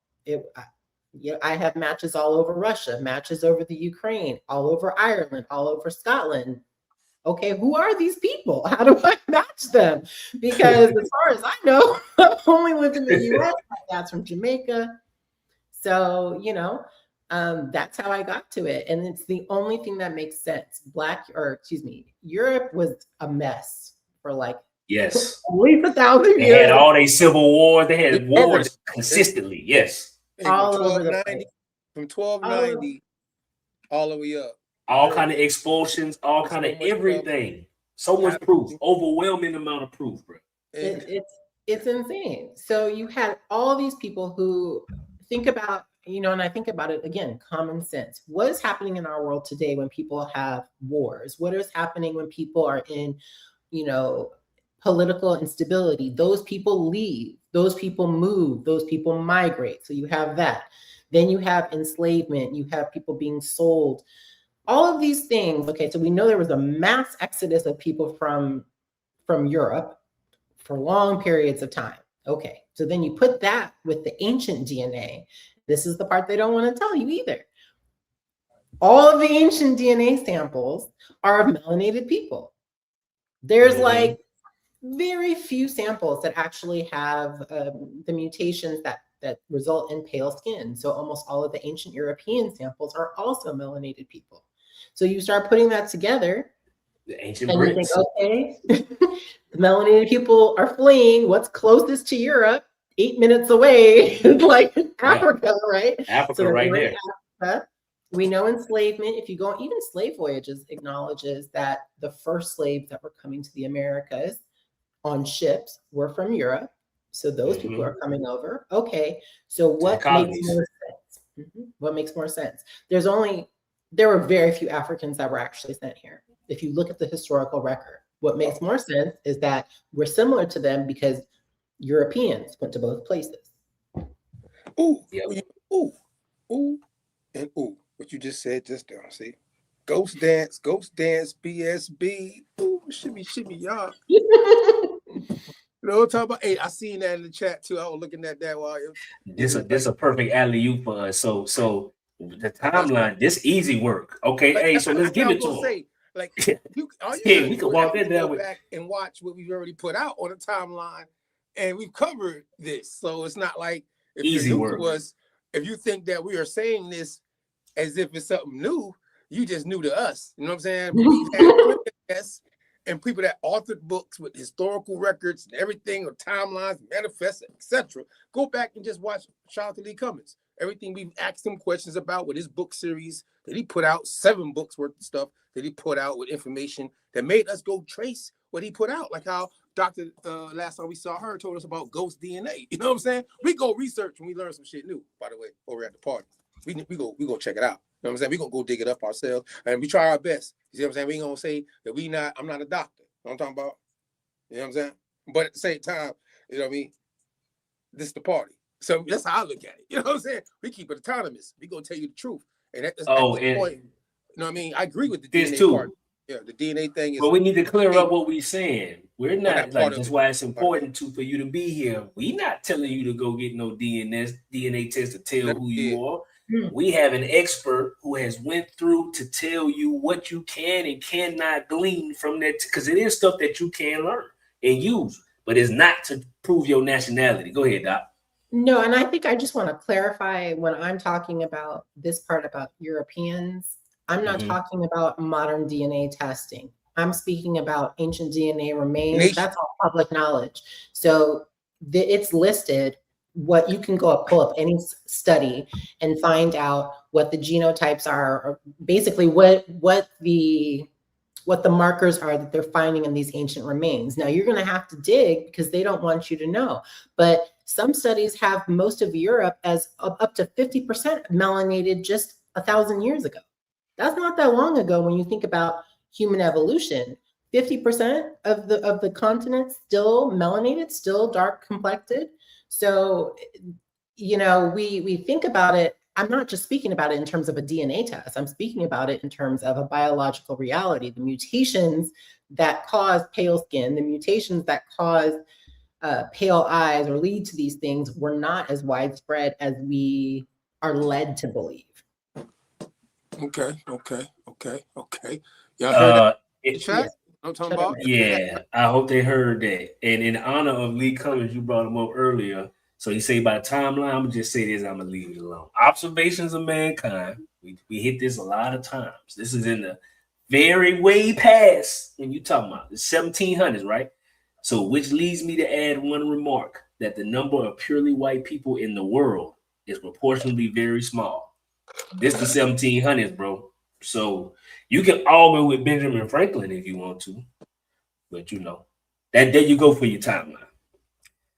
All right, back at it, bro. What we at with it? So yeah, I mean, and even with that being said, Basani, Swarthy, Tani, Olive, like, you know, and you know, I ain't talking about Olive like you think of her dress or the top she has on right now. Olive, you know what I mean? They're talking about dark skin, you don't fit the complexion, or pale, or, you know what I mean, in terms you're colored in their eyes, and your mixture of what you had going on in European context was why they described those people those ways that were sent into the Americas from their own records. You know what I mean? So that's what it is. What up, Greg? What's popping with you? So within that, though, it says there are well-documented cases of people described as swarthy, brown, olive, Moorish, which is another way of saying dark-skinned people, or dark complexed, moving through or fleeing parts of Europe during the late medieval and European periods. It says some examples include after the fall of Granada, which we've covered, right? 1492, right? And what they describe within those documents, we've gone over that and showed y'all the documents. I mean, we can't cover this every time we get on the show. However, the case, you know, those people were being called Muslims, Jews, conversos, right? And those descriptions of those records were also being described in these same ways, based off of those European contexts of how these people were being described. You know what I mean? So within that, following the examples from Spain, which is the same areas where these things were happening. That's Europe, by the way. Portugal, it says refugees often appeared in records as Portuguese, Spanish, Moorish, New Christian, or by complexion descriptions that we mentioned earlier. You know what I mean? Rather than modern racial terms. See what I'm saying? So that's why we keep saying we can't get caught up in this modern shit that these people you say you don't like gave you, and then we want to bang against us for telling you, well, your ancestors weren't even being called that in the 1700s and the 1800s, colonially speaking. That's not what's going on. So don't be mad at me. You be mad at Europeans that changed the content, or I should say America, for changing what the colonial society was calling people and their mixtures to what the race codes now became underneath the classification of United States of America's imperial system. Manifest destiny. You know what I'm saying? Don't be mad at me. I'm in the wilderness like you. You know what I'm talking about? I told y'all what it is now. But at the same time, it says French port cities such as Bordeaux. So I'm going to spell it. I know I probably ain't say it the way y'all in Louisiana might say it. You heard me? It say Bordeaux. Bordeaux. All right, y'all know what I'm talking about. All right, La Rochelle, right? That's L-A, and then R-O-C-H, R-O-C-H-E-L-L-E, and then Marseille receives migrants. This is Louisiana now. Migrants from Spain, Portugal, North Africa, and the Mediterranean world. And all of those people were being described, as we're telling you, they weren't from out of West Africa, but they were being described as swarthy, olive, dark, and they're in these regions, along with the people who came out of West Africa too. That's what I'm trying to say to y'all. I mean, and the indigenous people who also will fall underneath the colored standpoint, because they sure they don't match white Europeans either, like Benjamin Franklin told y'all. Hey, and the proof of that is when you go back to Dr. Nicole, when you came through, right, and with that video on the genealogy, now you a census taker umpteen years later to come ask this person what's they race. I don't know. they just gonna put some shit. He got to be African, or you know what I'm saying, or European. I don't know. You pick. Which one y'all told me to put again? They tripping. Yeah. So all of this is. And I think it's important for people to understand too, by the time they were taking census counts, depending on what your status was in society, only certain options were available to you anyway. I know this is not necessarily directly related to, I did a video on the Asian slaves coming over, how they could only be, if they were slaves, they could only be Black or mulatto. In some places, they could only be Black because there was no category for Asian. There was no, and if you were a slave, you could only be Black or mulatto. So the categories don't mean what we think they mean. They don't mean that you are from Africa necessarily. Yeah, making fun of me in the chat on how I pronounce things. I told you, my get yourself when it comes to certain words. I just ain't gonna roll off my lips the right way. You know, I ain't gonna lie. You know what I'm talking about? We outside, we live. I ain't gonna lie. If I'll spell it for you though. You said it the way you said it, but I appreciate you for saying it in the chat. It is what it is. I'm laughing too, goddamn. You know what it is. Have a drink with me. However, I mean, but I think y'all get the point though. You know what I'm saying? From the factual things we're showing y'all off. I got a surprise for y'all. I want to play this video. I want y'all to tell me y'all thoughts after y'all hear. Hold on. All right. Came out of Africa. Okay.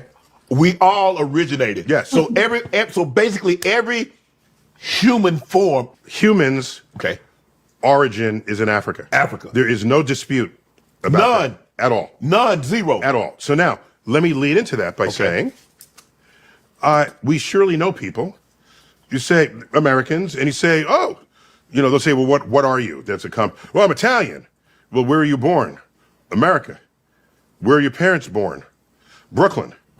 Where are their parents born? Italy. Right. So I'm Italian. Right. All right, here's another one. Okay. What are you? Oh, I'm Swedish. Okay. Well, where were you born? I'm born in New York. Where were your parents born? In New York. Where are their parents? Because that's the immigrant. Right. Where were their parents born? No, I get it right.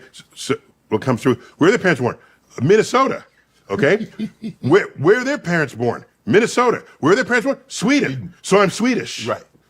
You see what they're doing? Yeah. They're going back their tree, finding the place that fits, that soothes their need to have some kind of an association, even if they've never been to that place.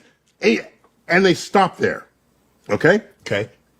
What I tell them all is, why don't you keep going? Just keep going. No, I just want to be from Sweden. I'm Swedish. Okay, keep going. And if you keep going, we're all African. Man, Doc, what do you think about that? Because we're not. The out of Africa theory is a theory that came about in the 80s. I wanted to comment so badly on this. I wanted to ditch this video so bad. It's a theory that came about in the 80s. And before that, there were lots of other theories people thought out of Asia. Eurasia was one theory, but the one I subscribe to more than anything is that multi-regionalism, that there's different populations that came about in different places at different times and so forth. So you can have life that came from the Americas under a multi-regional theory. But with the out of Africa theory, the problem is, or not the problem is, the original study, like I just posted a video about, was based on Black American DNA. They only had 2 people that were of actual sub-Saharan African descent, meaning born on the continent of Africa. The other 18 African samples that they used were from Black Americans. And so it's just, there's so much to unpack in this particular thing, but we have to stop trying to, I don't know. I don't know where I want to go with it. My point is that we have to stop trying to force an origin point and shaping all of our data to fit that origin point, because that's really what we're doing. The out of Africa theory guides how everything is interpreted in your DNA and moving forward with everything else. Facts. Mac, what you got on it? I mean, as I unpacked what she just said, I already agree with 100% she just said, and obviously we've been covering that, because as ethnogenesis works, I'm intrigued more with the ethnogenesis of my ancestry than you trying to take me back to the origin of where mankind came from, and then trying to attach that to a theory that at this time frame in the 1500s, everybody in Europe was just straight white. You know what I mean? Yeah. So are you saying that this prominent people out of Africa didn't go nowhere else and stayed on that continent until the Europeans went there and got them? You know what I'm saying? Are you saying that those empires that had trade system with gold and all that stuff going on and had boats and everything in the Mediterranean and everything before Rome was even going on? You heard me? Before you could even give me a European nation or empowerment, any kind of such, to give me this context of common sense of what people are trying to wrap their mind around, even in the chat right now live. However the case, it's still to me going to be because we've done too many builds on this type of thing. I ain't got to make none of this up. You know what I'm saying? I ain't got. I swear to God, anything besides pan pizza, don't give it to me. I don't want to hear no theories about everybody came from here or there because of their complexion of skin, and or especially dealing with languages, what regions your people were in, if your people were enslaved or your other side of your family were free, or all that other stuff that you don't really know about your own family heritage. You can't be pumping that in.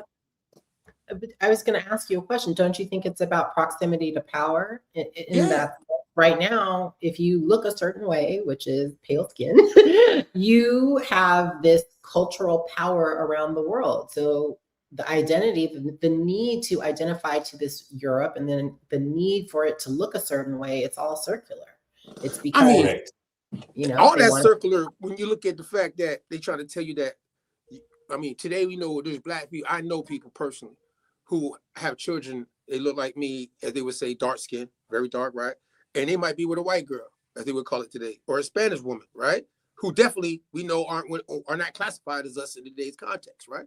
So now their children are what we would call in that time frame a mulatto, right? But automatically, because they got a little complexion in his skin because of their mixture, right? Or is Obama and what will Obama be called in 1700s in Chicago? You see what I'm saying? It depends on who's looking at them, though. Right? That's what we skip over. Side, or they're looking at his daddy's side. No, I mean literally. And what do people call him in the community? Because that's how black, right? That's you don't know that, right? But his mama maybe. His mama is Maybe. You know, hey.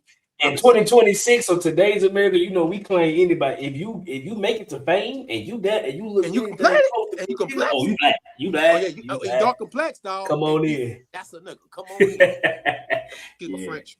Yeah, that part. So it's like some people you're playing because it's hypocritical, right? Just to fit into something. But now we don't understand when we play that game, when that trendy cultural stuff, we fit into something that's really being controlled by something that we don't have autonomously in our hands to act like we want to play that game. We don't got time to play them DNA games in America based on what we're dealing with in our ethnogenesis of being Americans described a certain way, especially with our ancestry that's definitely not being given to us up front on the platter. And we know that, you know what I'm saying? That we know that they don't want us to really know who we are in our mixtures or whatever the case might be. You know what I mean? For those who have indigenous, European, or even the West African or North African in your bloodline. If it's in your bloodlines, I'm not ashamed if you find whatever it is. I'm not gonna be your friend and you tell me you got a West African ancestor. You know what I'm saying?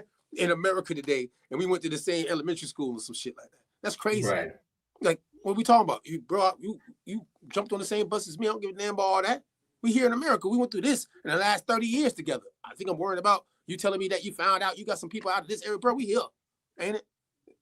That's what we is now. That ethnogenesis. So DNA ain't gonna let me do that. I know I got a code for it though. You heard me? It's called ethnogenesis. Yeah, that part. Yeah, so I'm trying to figure out, bro, like how. Well, I ain't gonna say how. He's not a dumb. This is how you know that folks are either willfully ignorant, like they just genuinely have never looked down an alternative path and they just believe it to be true, or they got to be clearly the ops because it's like, bro, you supposed to be a whole. You feel me? You supposed to be one of them super intelligent brothers, and you finna say it's an undisputed fact that all people is from Africa, and that's a bold-faced lie. Like, how could you what's going on in mainstream academia to fit like how they can't figure this out? Is they not trying, or like I'm missing the disconnect? Because he's not a dumb individual, but what he said was ignorant as fuck. Like I don't even know how he could have. You know what I'm saying?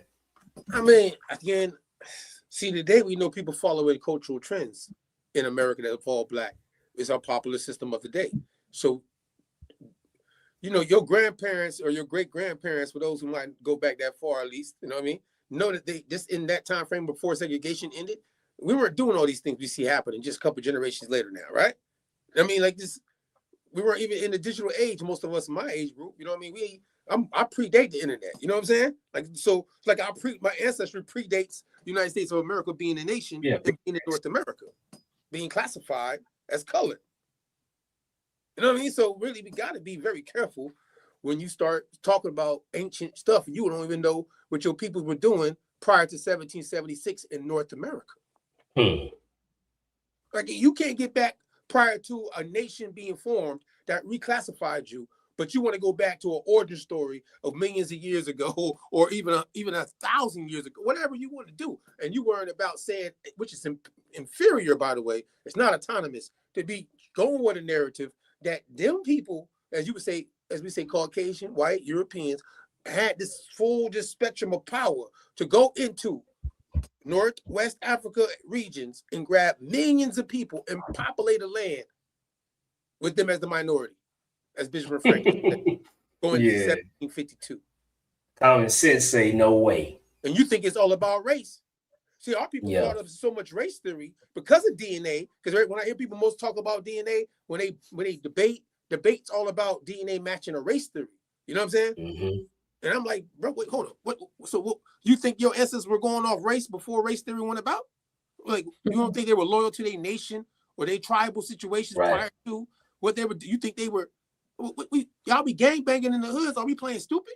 Like, what you talking about? So it's like, I don't know. Autonomously, I don't get caught up in none of that shit. Excuse my French. See, but at the same time, doctor, see, I hate to be. See, that might be professional of me to have an interview with you tonight, and I'm cussing like French people. You know what I'm saying? Cussing like French people tonight. But I think that this conversation needs to be had, and the fact that you've done the specialty work is why I respect what you're doing, coming on our show, and putting what you've been doing. And obviously, last time we talked to you, before we get out here tonight, you had stuff you were working on. What's the updates on all that, doctor? What's popping? Oh, what is happening? Right now, I am deep in finishing up a book all about mtDNA. We know that mtDNA is the maternal haplogroups, right? So your mother's line all the way back. And the L's, they always want to place them in Africa. But it has nothing to do with Africa, friends. Nothing to do with Africa. So that's what I'm working on right now. My book will be out in the end of the summer, but it is available for pre-order right now. Shameless plug there if anyone's interested. Yeah. You say it's coming out when? Say it again. It's coming out in August. It'll be out August 8th. Yeah. And the pre-order is available. You can check out my link in my bio on either TikTok or YouTube here. And I'm also in the works of putting together a nonprofit where we are starting to find a way to actually get some of these records and get some of these documents that are hidden behind paywalls, institutions, physical places, and put it in the hands of people who need it or just the general public in general. So that's what I'm working on right now, those two things. Okay, that's what's up. I always got to get an update. The next time I see you, might be everything be out. And I mean, tell people, so that wouldn't be right. You know what I'm saying? So we got to plug you in because we obviously watch your TikTok. We want everybody to go check her out on TikTok. She be getting busy on TikTok. You know what I'm saying? You know what I mean? So you definitely check her out. She be putting it in on TikTok, y'all. The doctor, you get a hold of her. She ain't shy. You see how she here tonight with us? You know she ain't shy. And a lot of people, they be scared to come on, so we gotta give you respect. Second time on, you know what I'm saying? Yeah. I'm so happy to be here. Dr. Nicole Mendoza. Ghost Des BSB. I'm trying to tell you, listen, you have set a course for me at that point. You see, I got so much Creole soul for that. You know what I'm saying? Like, it's because the DNA thing that you said again, that ghost DNA before we get out of here tonight, y'all, it was intriguing to me. And I think that the fact, like how the Matrix worked, and the black woman that put out the Matrix, like the DNA, ghost DNA thing was like the Matrix to me. It was like she just opened up a whole doorway and people pay attention to what she just said. Do y'all catch what she said? And this is what she specialized in as a doctor. And I'm talking about, like, what we gonna say about that? How y'all gonna go around? Say, bro? I think that, I think the conversation about DNA in general gives us as Black Americans a new opportunity to create our own story, to be super honest with you. That's where I've been going with, because I can't find who I'm related to in terms of genetics. And the more I dig and I say, you know what, why am I so committed to trying to understand an identity or a history that was given to me? I can't even access who my people were 500 years ago, 1,000 years ago. So we now have this opportunity to say, who are we? Who do we want to be? You know, we have a culture. How do we want to move forward in that? That's what I think of in terms of what the ghost DNA means. If I'll never figure out who they are, then that gives me a blank slate to be who I want to be. I'm gonna tell you, I'm gonna tell you who they are. Yeah. Big facts. I like that. Hey, I'm American. Shout out to my Gullah folk outside. You know what it is. I'm a Maroon all day before anything else when it comes to anything. Align me with no political nothing. I'm in the North America wilderness with my autonomous party folk, and we ain't got time for none of that other stuff you got going on, you know. We just gonna take care of ours, you know what I mean, and make sure we gotta do what we gotta do in our ethnogenesis now on our American Maroon time. I ain't really, you know what I'm saying? And hey, it's still Gullah because it's redemption. They like, you know, other folk like to say reparations, but I'm gonna say through the ministry side, GMC, we gonna like to say, you know, redemption, because we gotta redeem ourselves though, and we cannot let them give us a DNA or a label to think that that is what's gonna make and box you in based off what you know your family went through. If you don't know, you need to start getting more familiar with that. Family is about being familiar with your roots, you know what I mean? And you can't really find the tree, but you don't know the roots of it. You know what I mean? And that's why these conversations are important. Again, you know, shout out to Dr. Nicole Mendoza tonight for being our guest. We'll hopefully have you back soon as you update things. You know, you can let us know. We will always have you back to update us on, so the people on our platform can definitely tap into what you're doing. You know what I'm saying? As they label you as a Black woman in North America as a doctor, though. You know what I'm saying? We talking to a doctor. A doctor a couple times. I ain't gonna call it late. That's a doctor. Doctor. So again, thank you very much. I hope you have a great weekend, a good week, and all that good stuff. We see you soon. You know what I'm saying? Thank you. I don't want to investigate nothing else because she gave me enough. I'm good. I'm submitting. You know what I'm talking about?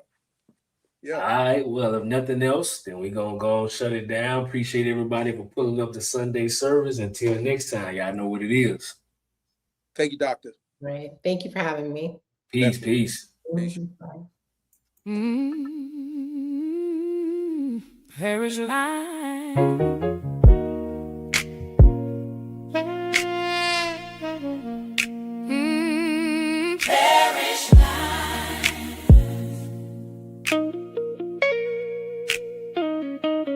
Parish line.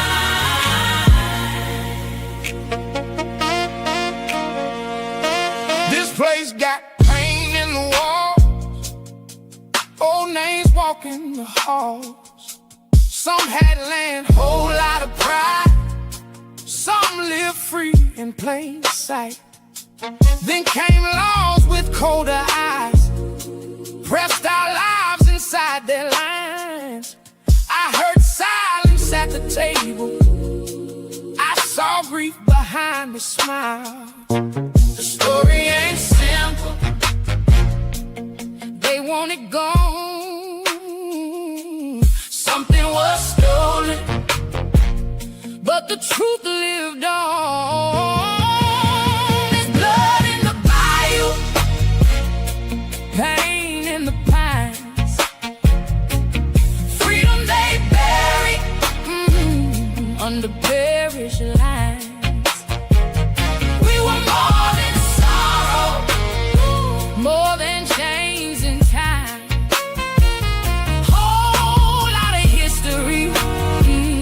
Under parish line.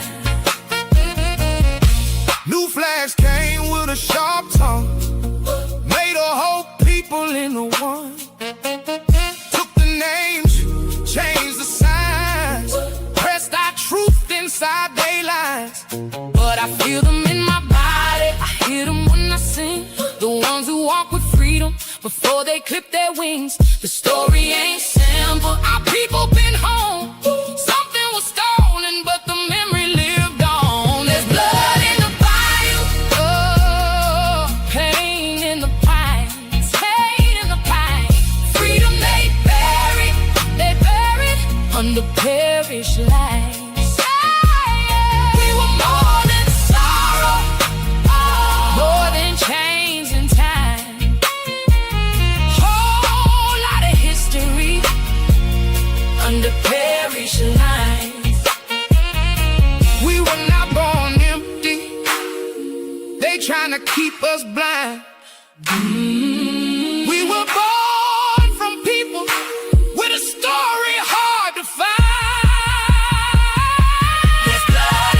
parish lines.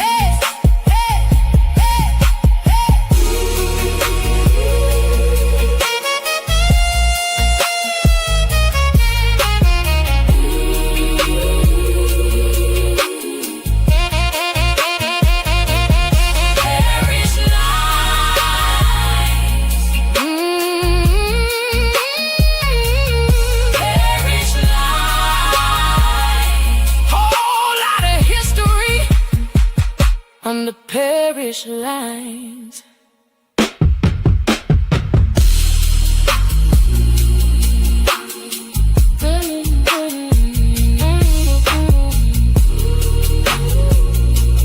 Parish lines.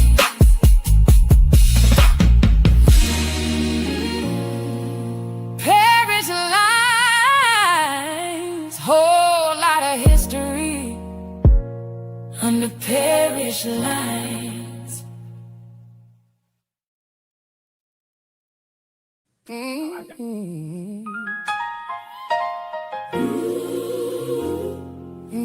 Damn, son, where'd you find this? Big Mississippi. Rolling through the South. Big Mississippi. Yeah, we've been had a ride.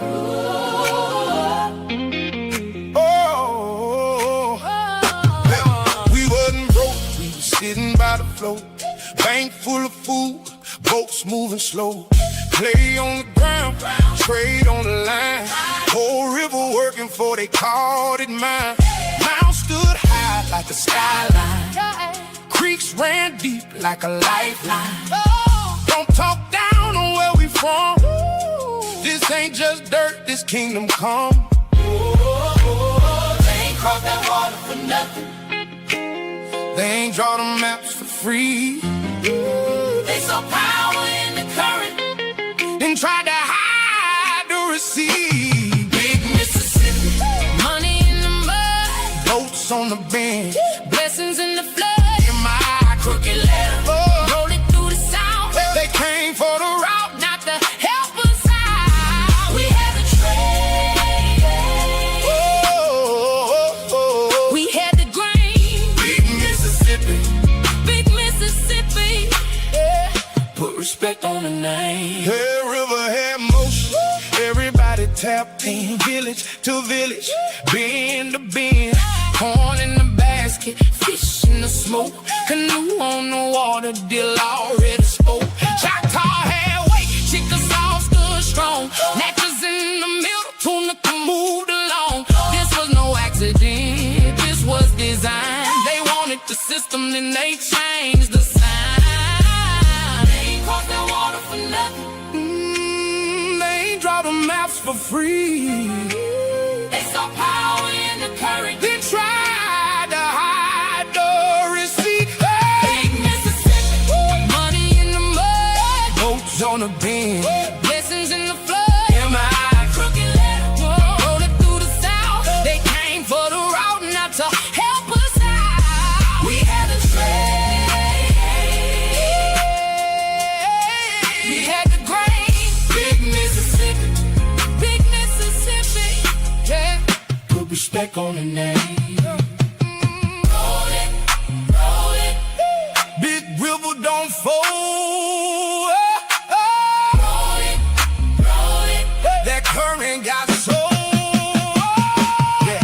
It came to flames, then came to claims, then came to force with the borrowed names. Biloxi to Mobile, New Orleans lane. Natchez up the river, power in the chain. From the Gulf to the north, everybody wanted in. One big route with 1,000 little ends. They didn't come blind, They came for the plan. the water was the wealth was the land.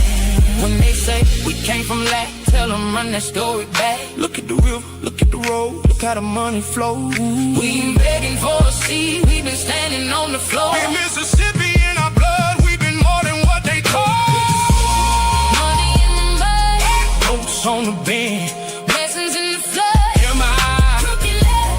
Rolling through the South. They came for the route, not to help us out. We had the trade.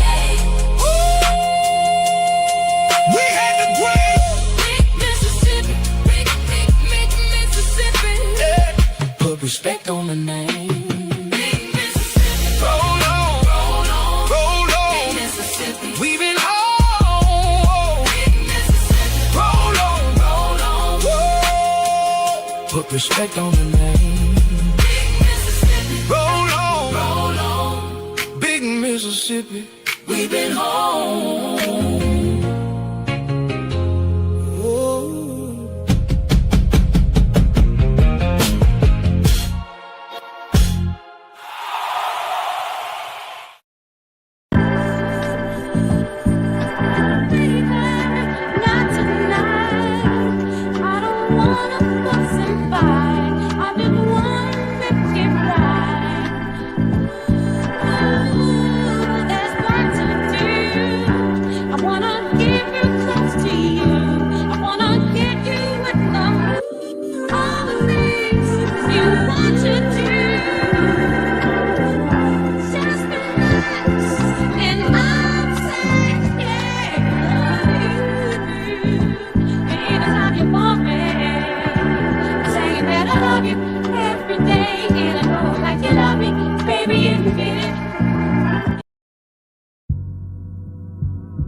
This could take quite a bit of time.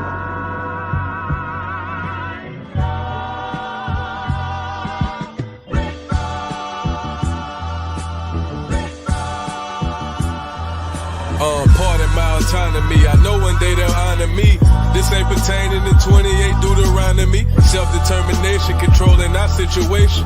Ain't no more indoctrination from pale faces. How the fuck you bummy and broke but a pale racist? My lineage free people of color with a left make each nigga. This right here maroon, now it ain't burgundy. If you plotting murder, I'm certain that you'll need surgery. Hurt from when the burner squeeze. Protecting tribe business. Only consulting with governments tried to tribe with it. Please don't confuse us with those considered native. Semi-autonomy never was in our nature. Just address me as Esther Lusty. Wild Indian status and Cherokees riding Ruchis. In my war bonnet, if you want it, bring it to your region. And black forces the same color the European. Pardon my autonomy. I know one day they'll honor me. This ain't pertaining to 28 Deuteronomy. Self-determination, controlling our situation. Ain't no more indoctrination from pale faces. Aborigines, which means what? Black folks. You never find a white aborigine. Aborigines are called natives, or they're always dark-skinned people. You and I are aborigines, but you don't like to be called an aborigine.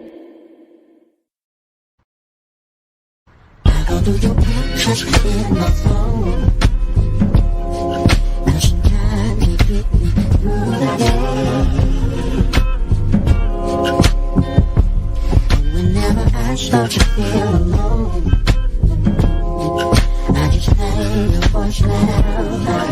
Then I say, before things change.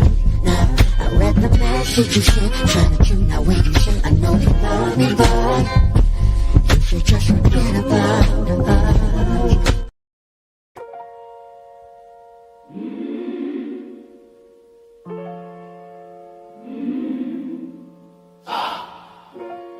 They changed our names, but the truth still lives.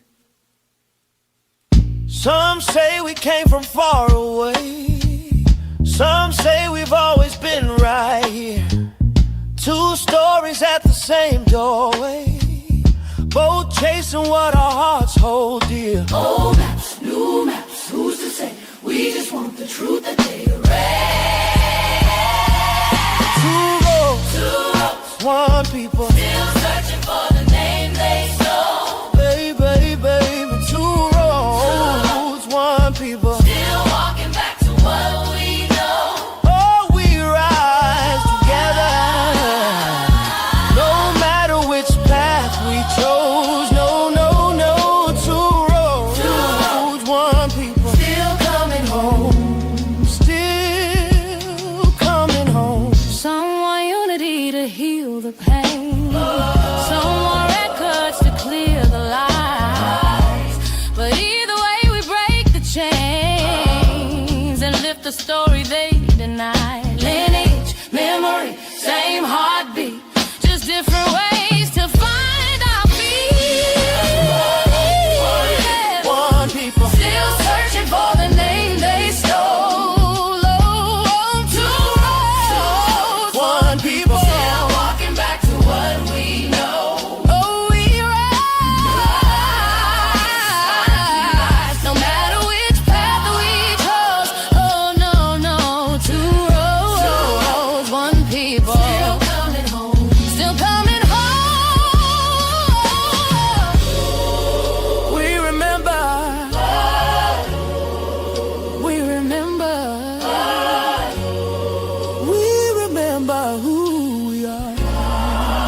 turned our nations into colors, but the truth kept living in our bones. Every step we take uncovers the road that leads us back home. 2, 1 people still standing.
time I feel love.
you.